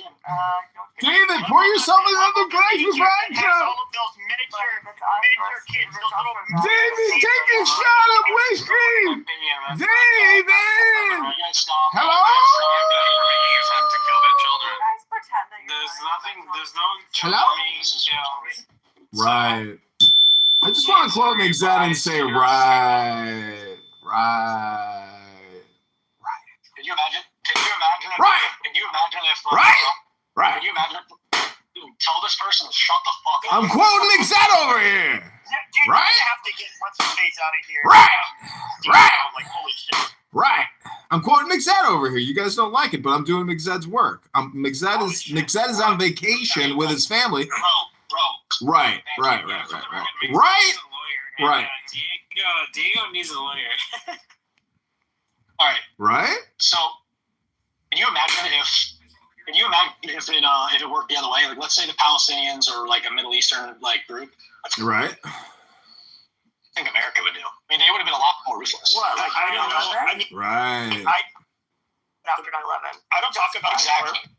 I don't Sorry, talk about the war that much there because there's still like too much information. Right? I don't know. Perhaps they could have had gone over the top and responding. I don't fucking know. Right? Dude, look at what happened with Nagasaki and fucking Hiroshima. Like, what do you mean? Like, Right. They would just fucking. Well, you can, but there was at least the rationale behind those bombs. Right. Would have saved a lot more lives than they took. No, dude, rationale, dude. Right? Their way of trying to force Japan's hand into ending the war. Right. Otherwise, that would have been a bloody battle to fight Right? them up. They attacked America. Every single time that America was attacked on their own shore and stuff. And I agree with this, by the way. And this is why America is so strong. Is that Right. you attack us on our territory, we're gonna fuck you up, and we're gonna make it so that you don't ever do that again. Right. And that's it. And Israel should perform the same way. This weird thing. Oh, hold on. Don't Hamas, with Hamas, feel bad for them, like they're retarded. So feel bad for them and give them pity. No, motherfucker, you're fucking suicidal act. Yeah, I'm not somebody who's, first of all, I don't have a stake in this fight. I'm not somebody who's going to prematurely say, oh, no, but everything Israel did is okay. I don't know that. It's not like they have press that's out there. Foreign press. Actually, the historical record shows that the numbers that we have. done very little that's okay. The numbers we have. Right? Yasmin, hold on a second. In the articles, and the numbers that we do have. Yasmin, hold on. No, not hold on. Yes, I'm in the middle of speaking. In this game. So I don't know why you. Yeah, I know, because he asked a question, so I'm responding. Why are you? Okay, I'm just gonna go talk over you. All right, go ahead. But when it comes to the Hamas numbers, okay, they give us a number of people dead. We don't know who exactly they were, how they were killed. What is information do we have to go off of? What the fuck can I actually? Right? Say about it? Listen, I've taken over McZed's law firm, okay? Right? And I'm here to do McZed's work, right? So I'm just going to say, right? John. Anyway, so Right. Why is it so that why do we have to treat these fucking people like they're fucking retarded? Feel bad for them. No. If you take action and you represent a group of people, you represent Gaza or whatever, you need to take accountability for that. You need to take accountability. Your actions have consequences, and sometimes civilians get killed. Sure, it is what it is. So this whole thing, I don't feel bad for them. I mean, obviously, I feel bad for the innocent people that have nothing to do with it that died. Of course, I feel like the peacekeepers and the international humanitarian groups and all that, and the hospitals. NGOs are just right. So Diego, here's the problem. Hold on. Here's the problem. Yeah. Okay. So listen. Here's the thing about that. So because Hamas is not a state, because Gaza is not a state, they don't have to be on the same standards as Israel does. So they can break international law all they want. They can just run around and be like, oh yeah, we're just a terrorist group. So we don't have to abide by international law. If they were a state, what they did to Israel would have violated international law too. But because they're not a state, and they don't want a state, and they don't want a state because they got rejected because they rejected every single proposal. They're playing this victim card, but then they want to attack. Motherfucker. Yeah, but I would say this. One thing I would. Oh my God, dude. Hold on. One question. That's actually not true because it is Palestinian. True. No, because they actually signed the Rome Statute in 2014. Which granted the ICC jurisdiction. So they could have been tried internationally, whereas Israel did.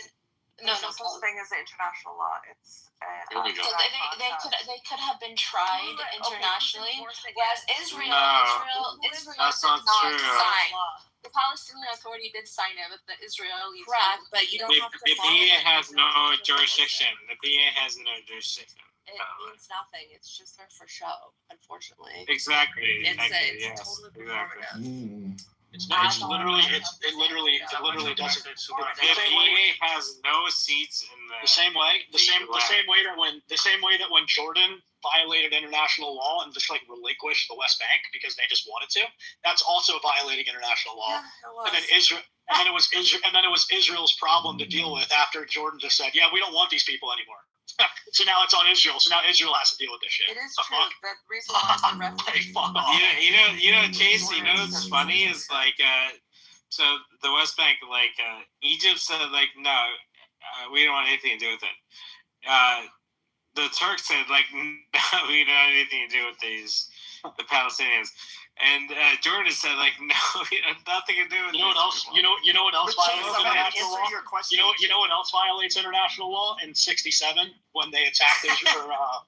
Well, you know what else violates international law in '73 when like 5 countries like fucking attacked Israel at the same time? That's also violating international law.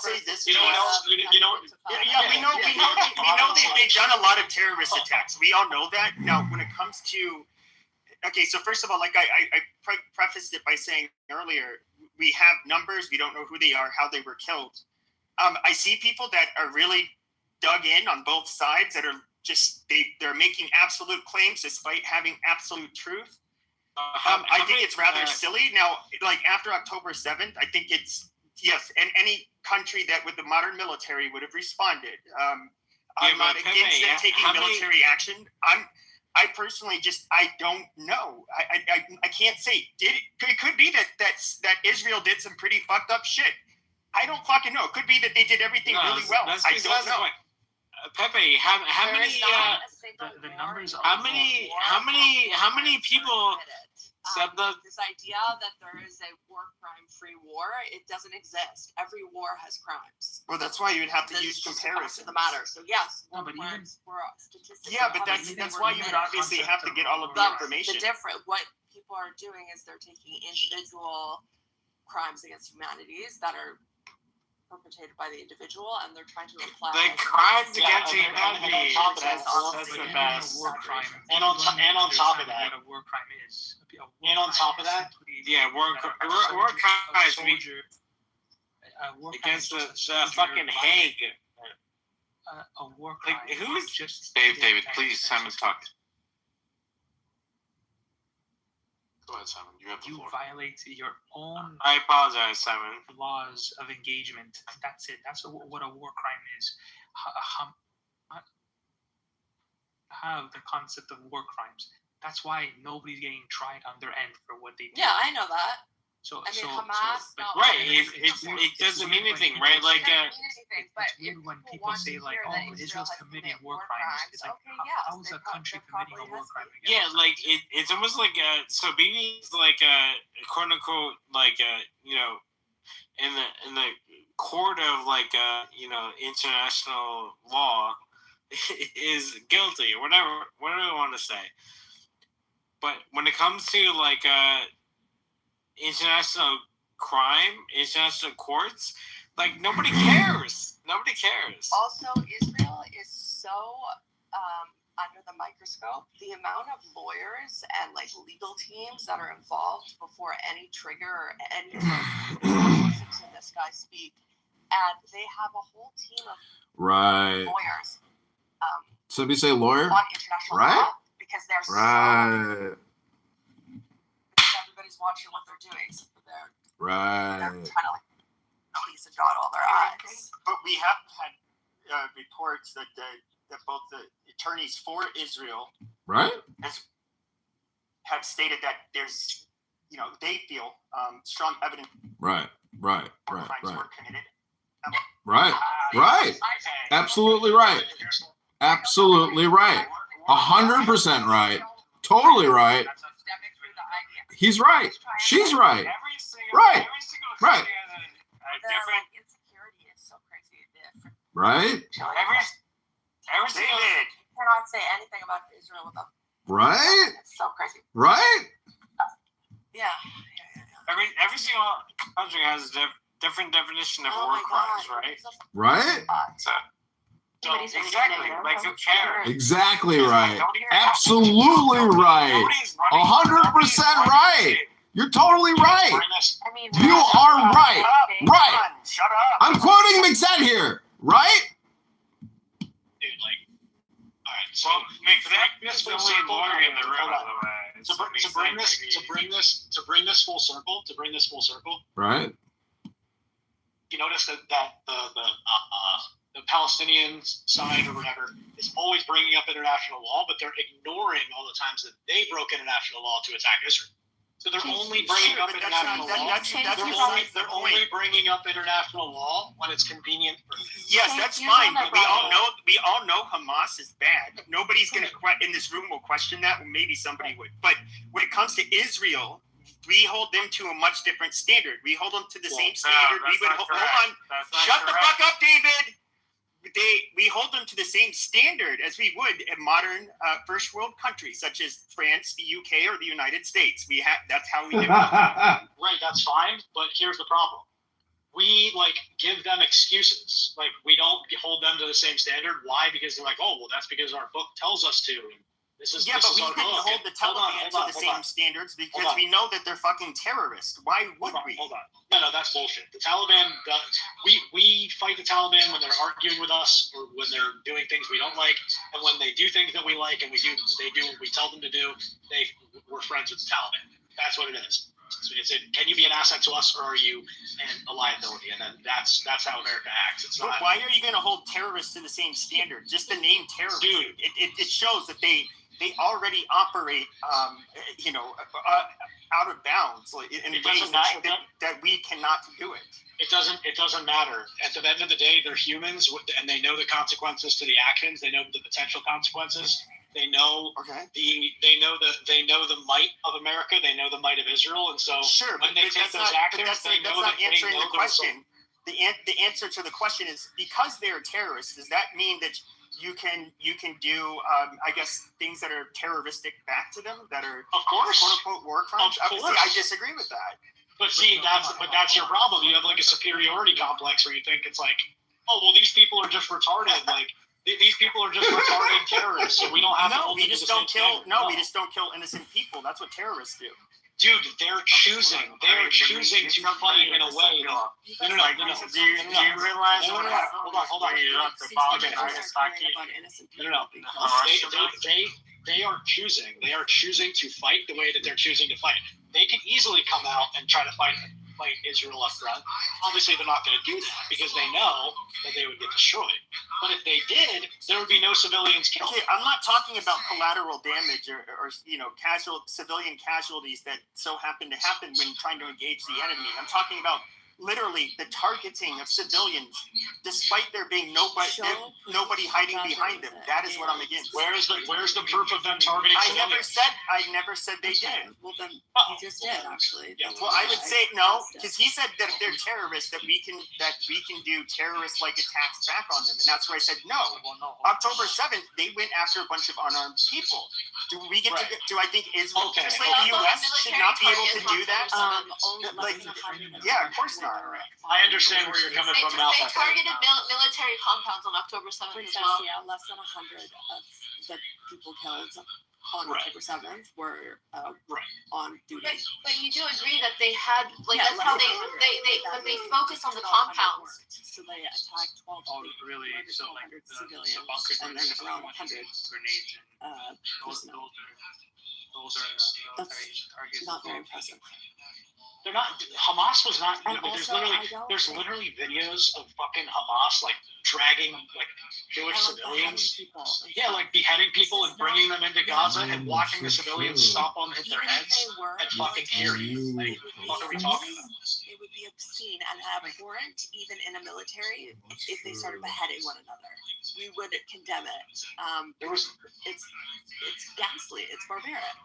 Yeah, they were literally terrorists. That's what terrorists do. The Muslim guy. No, the civilians were doing it. Trying to stop one of the. Over 6,000 civilians came in as well.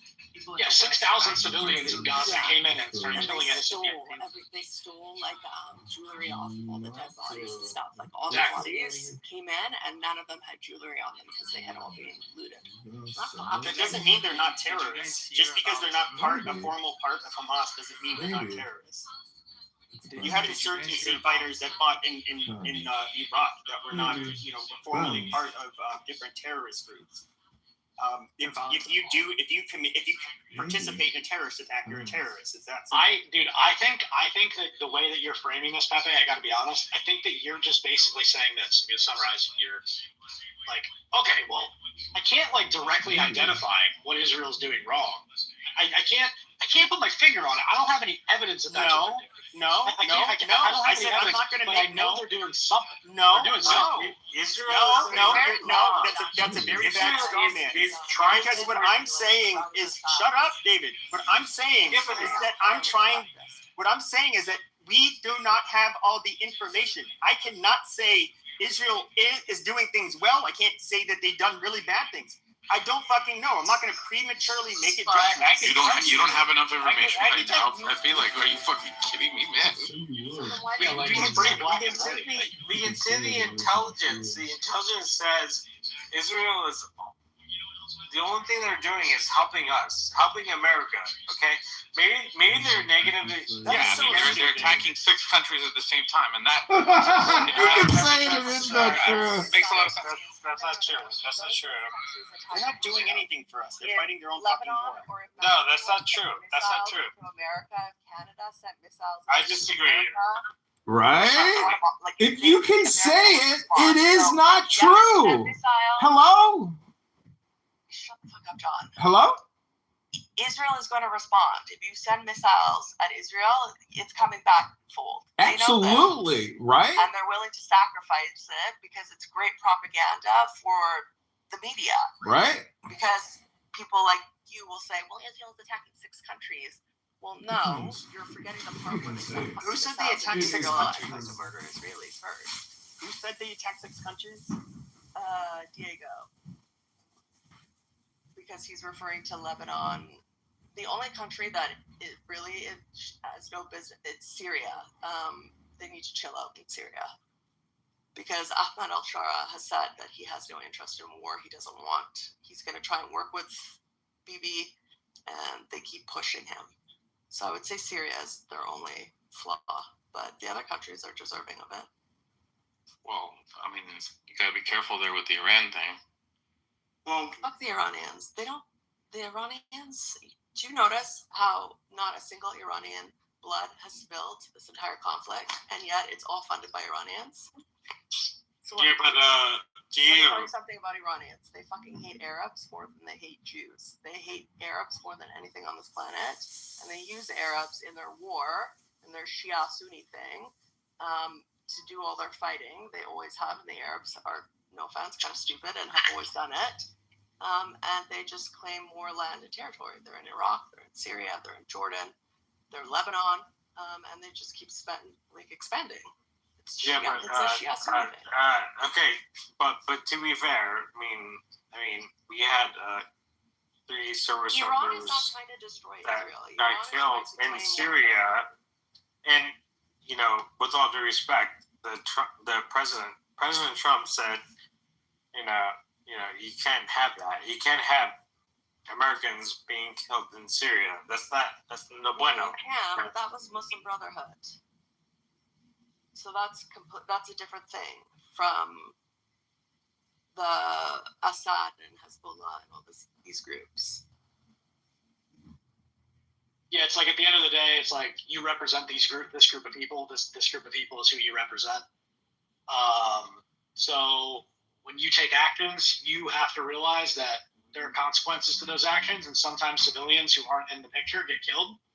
And you as an organizational group or a state or whatever the fuck it is, need to keep that in mind. And if you don't keep that in mind, that's poor leadership on your part. That's exactly what Germany said. They said exactly the same thing.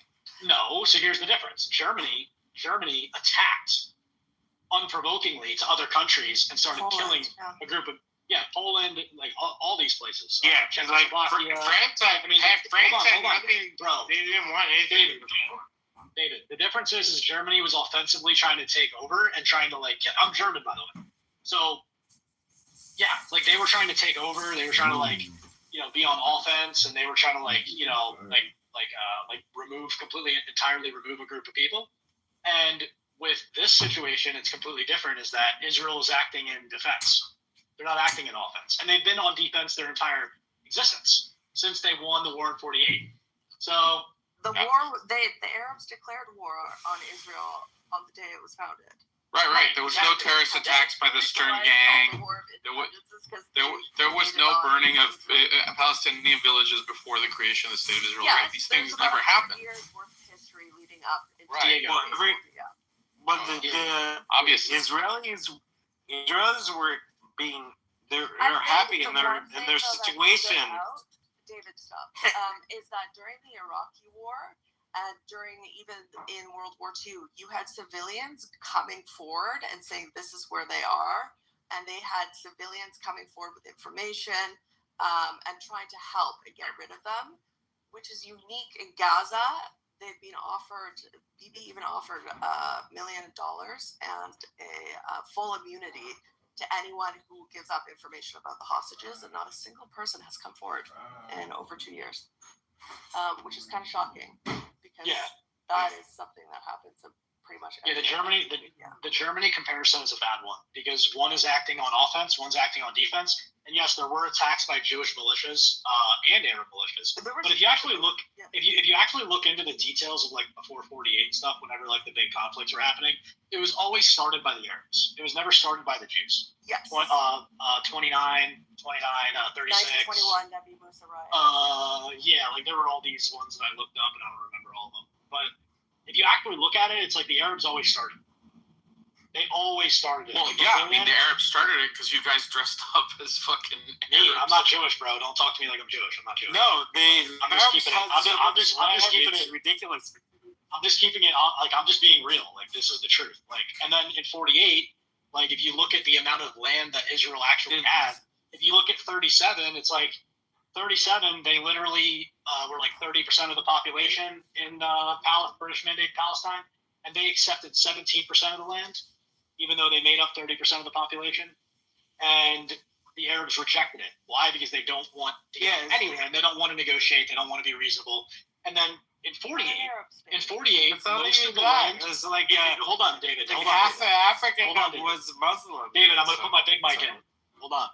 And then in 48, most of the land that the Jewish people occupied were purchased legally by Arab landowners, private Arab landowners that received money for that land.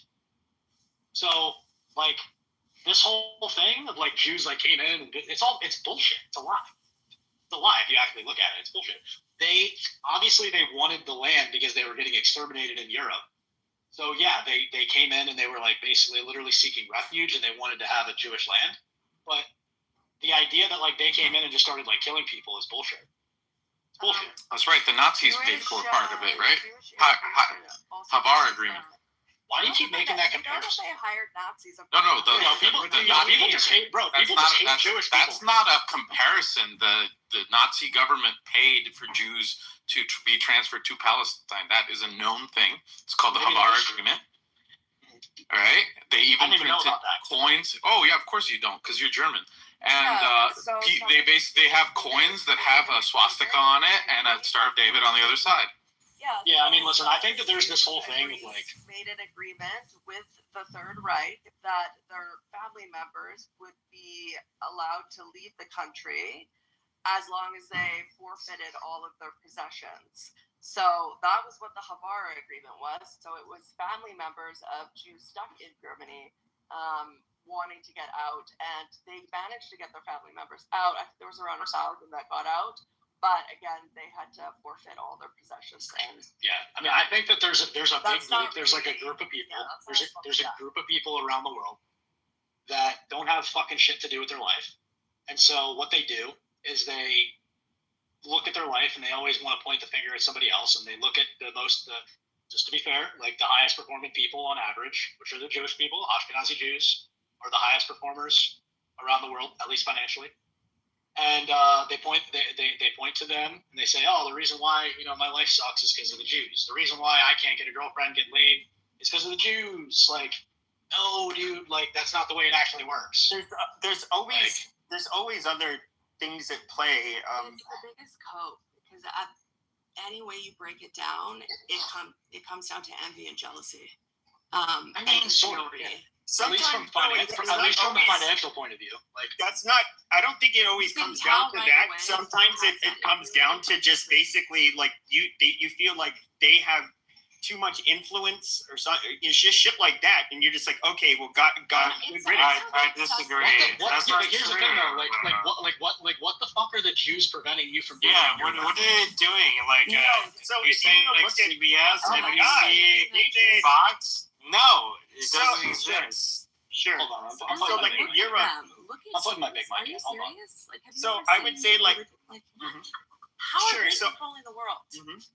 So I would say in Europe, if you were to look at like, just fuck it, we'll just say Nazi Germany. They were, they were very, Jews did have quite a bit. Oh my God, can I finish my fucking point? They did have a lot of influence. And they were, and especially if you look at all of the leaders, the belligerents that were fighting against, particularly the fascists, the communist leaders were nearly 100% Jewish. You can go to Wikipedia, list all of their names, dude. Yeah, I get to a point where you'll just instead of using a scalpel, you'll just use a fucking shovel. What about to basically squash any dissent. There's no European news organization that's pro-Hitler. The problem is that people who said that, they don't know what the fuck they're talking about.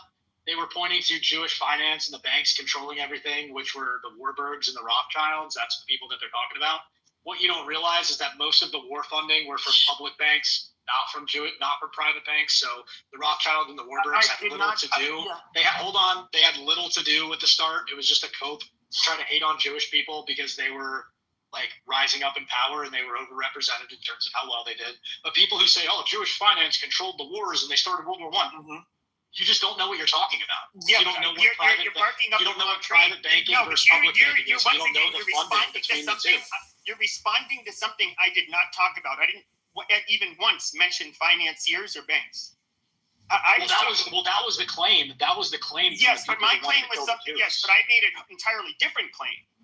Okay, well. So if you're going to address me, address what I said. Okay, I did not say anything about the banks. I was talking about a lot of the political. Okay, so what is your point? Shut up, David. When it comes to the far left, like and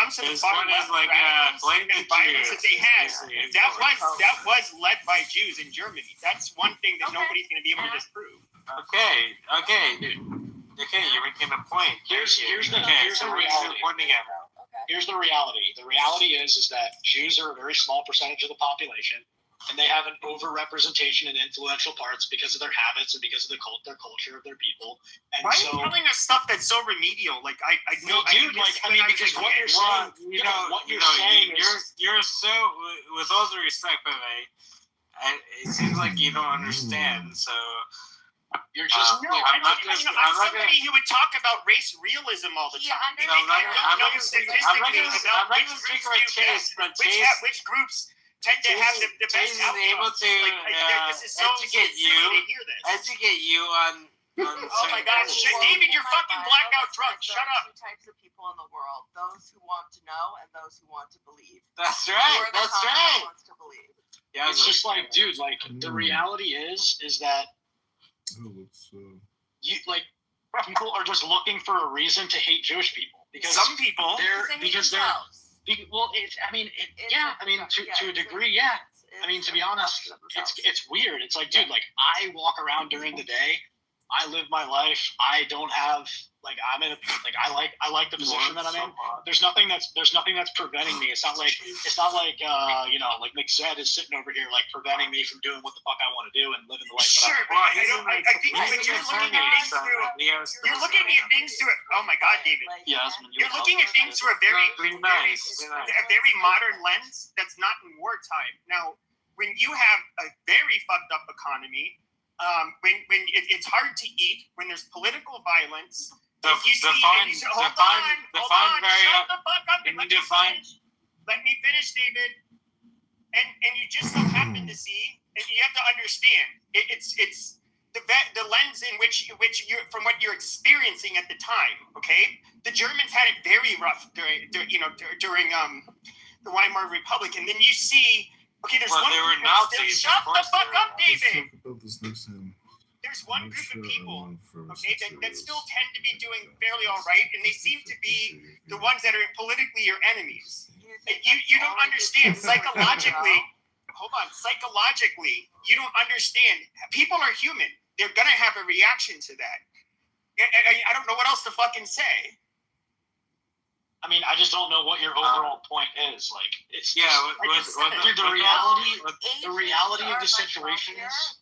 Asians on a whole are much wealthier than, I would say, Jewish people, than my family. I grew up around Asians. I lived in Vancouver. But that's irrelevant to today. That's irrelevant to today. It's irrelevant to today. You have to look back. I would say, like, when there's widespread poverty, lack of jobs, when there's political violence, you start to look at the people that tend to do a little bit better, and especially those that politically oppose you, as much different. You start to make the friend-enemy distinction very clear in your fucking head when you're going through those times. Be nice. Look at those Jews, those odd Jews that did. As a candidate, Congressman, not very much. Most Jews in Europe were not at the top ranks. In Western Europe, more, yes, but in Eastern Europe, there's some fucking shtetls. That's right, Pepe. You saw what happened. Pepe. You guys are conflating things. Nobody's talking about. Shut up, David. Yet nobody's trying to conflate Jews from Tsarist Russia with fucking German Jews. They were entirely different experiences between the two people. So, like, once again, and the Western Jews have a completely different. The Western Jews didn't like the. Wait a second. Are you sure about that? History there. Yes, the Eastern Jews were fucking peasants, and they were forced to be. They were forcefully not allowed to participate in regular society. No. Well, you know, Leon Trotsky's real name is Bronstein, right? Yeah. Just for example, just throwing an example out there. I'm just saying when you're saying there's a difference between German Jews and that's kind of why the Jews were overwhelmingly for. Basically, they're going to be anything that was against the Tsar of Russia because they had it so shitty under him. Europeans. It was just this you idea. keep saying that the Jews are from here, the Jews are from there, but I thought we were Europeans. The reason why Jewish people excel financially, and that I'm not white, and yet you keep saying that we're from Europe and part of these things. Like, so but he doesn't. With all due respect, he doesn't get it. He doesn't understand. You guys are a part of a fucking diaspora. You guys are a bunch of different things. Calm down. Calm down. Relax. Stop, David. But you're yelling. Okay, you're yelling. I know, but David, you won't stop interrupting. The Jews started. Yeah, but you're yelling. Right? David, Pepe is finally right about something. You keep interrupting and you're obstructing this conversation, David. Am I right or am I wrong? Am I right or am I wrong? Right? Right? Oh, we lost Simon. Where did Simon go? Simon. Look, we all know that Jews they can be put in many different. Stop with the Jews. Okay, stop with the Jews. Okay, can you stop with that, please? Thank you. Dude, Jewish people excel. How embarrassing it is for you. We know they excel, Chase. You're talking to people who totally this is like. What does that mean? What does that mean? No. They excel financially because of the fact that watch it, Chase. You're gonna say a generalization that it's an anti-Semitic joke. Let's watch it. 3, 2. No, I don't have to do anything. I could do whatever I want. I could say whatever the fuck I want and kiss my ass. How about that? 3, 2, 1. Right. Let's hear it. Right. So. You're talking about right? By the way, I mean, who knows a lot more about Judaism than all of us? I don't care. I don't care. But you are teaching us the fucking history about the Jews. Amazing. Right? I'm not. I mean, like, right? if I'm wrong. Right. My own history about an hour ago. Correct me if I'm wrong. Both of you guys are fools. I just want to say that the McZed Law Offices this upcoming Christmas is extremely happy to offer our clerks a free holiday Christmas gift bag. And I just want to let you know you're all right. All of you, in your own beautiful way. You're right. Because You're right. You purport to be an expert on an issue that you only learned about. Right? I'm not an expert, but I know something. Yeah, but he's Caleb, with all due respect, he knows what he knows what You don't like Chase? Right? I like Chase. Chase is fine. Guys, you're all talking at once. Chase is fine. He does position himself as the foremost expert on this conflict because he listens to Simon for 2 hours. Right? Am I right? You are right. What the fuck are you talking about? You're exactly right. Chase, I want to ask you a question. Can you name a time in Europe? No, I'm sick of getting interrupted, so I'm going to put. But Chase, when is there a time in Europe where there were not ethnic minorities that were not Jewish? Okay, where they were not eventually mistreated. Sometimes They were right. They were. This is just. They were. Stop. This is how things were in Europe, and yes, they were obviously a very vulnerable population too. They were. They were right. Amazing. Right? Earlier today, PP was telling us So about again, how Europe is, but he's never been. Right? So I'm gonna say this so that nobody can interrupt me, okay? Right? What I was gonna say is this. I'm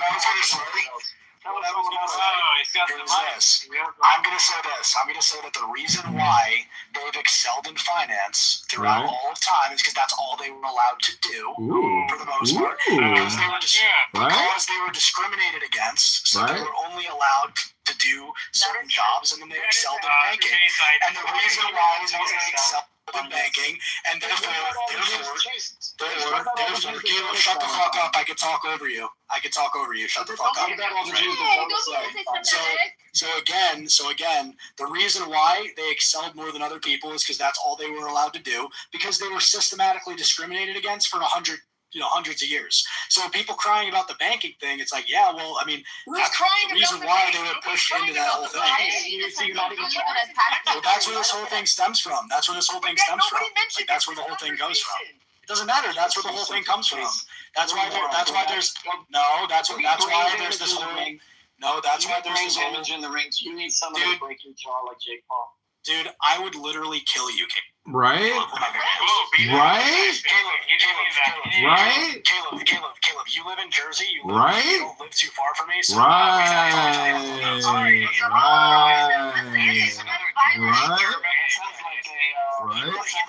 brought it up. No, he brought it up. So, yeah, well, you want to bring up violence? I mean, we could do it. I mean, you brought No, I don't care if you're Jewish. Caleb came in. And Caleb, don't have any UPS packages sent to your house over the next couple of weeks. For God's sakes, do not order Amazon. He might show up with a UPS package. Hello? Am I right? Am I right? In this room, you know the least amount about, like, I'm just going to say it, like, anything regarding the history of Jews in Europe. And all. Obviously not. You're repeating the most things that people would have learned in high school. Disagree as somebody Obviously not. I don't think you should have talked to Caleb like that. That was. I could talk to Caleb. Caleb started with me first. He started coming at me. So I mean, all he said was that you're new to the topic. No, I'm not. I've looked into it enough. I don't give a fuck. No, he's like, oh, settle down, buddy. Shut the fuck up. Fuck you. Settle down. Guys, you're on the same side. No, dude, I can read people very well. Caleb started acting like a little woman to me since we had an argument about politics. And that's what it is. Right? Okay, so he's a rabbi. Right. With all due respect, you're absolutely right. I don't care if he's a rabbi. It doesn't matter to me. Right? Do you want a cookie because you're a rabbi? Be nice. Right? Treat me with respect. I'll treat you with respect. Right? Oh, Caleb is a rabbi. Guys, you're on the same side. Chase, they're not. Right? Chase. Right. Chase is calm. Right. I think we're gonna solve the crisis. Caleb is in this calm. room. Okay. Right. Thank you, David. We Guys. appreciate commentary. Yeah. All right. Well, I want to welcome. Caleb brought up Jake Paul. Jake, bro, Okay, be nice. Be nice. you wouldn't even. You don't even. You probably don't like. Let's not bring up fighting. He's the only one in here that's Nobody boxed. knows. I mean, Nobody knows this what is you look really like. fucking gay. Like, I I'm beat not shit out of saying you in a what. fucking boxing room easily. Ooh. Jewish, by the way. Oh, well, let me guess. Okay, You think you can just magically box despite having no experience? Do you really think that's how do you not think that I have I experience? Do you not think that I have I boxing experience? Okay, well, you don't know what the fuck.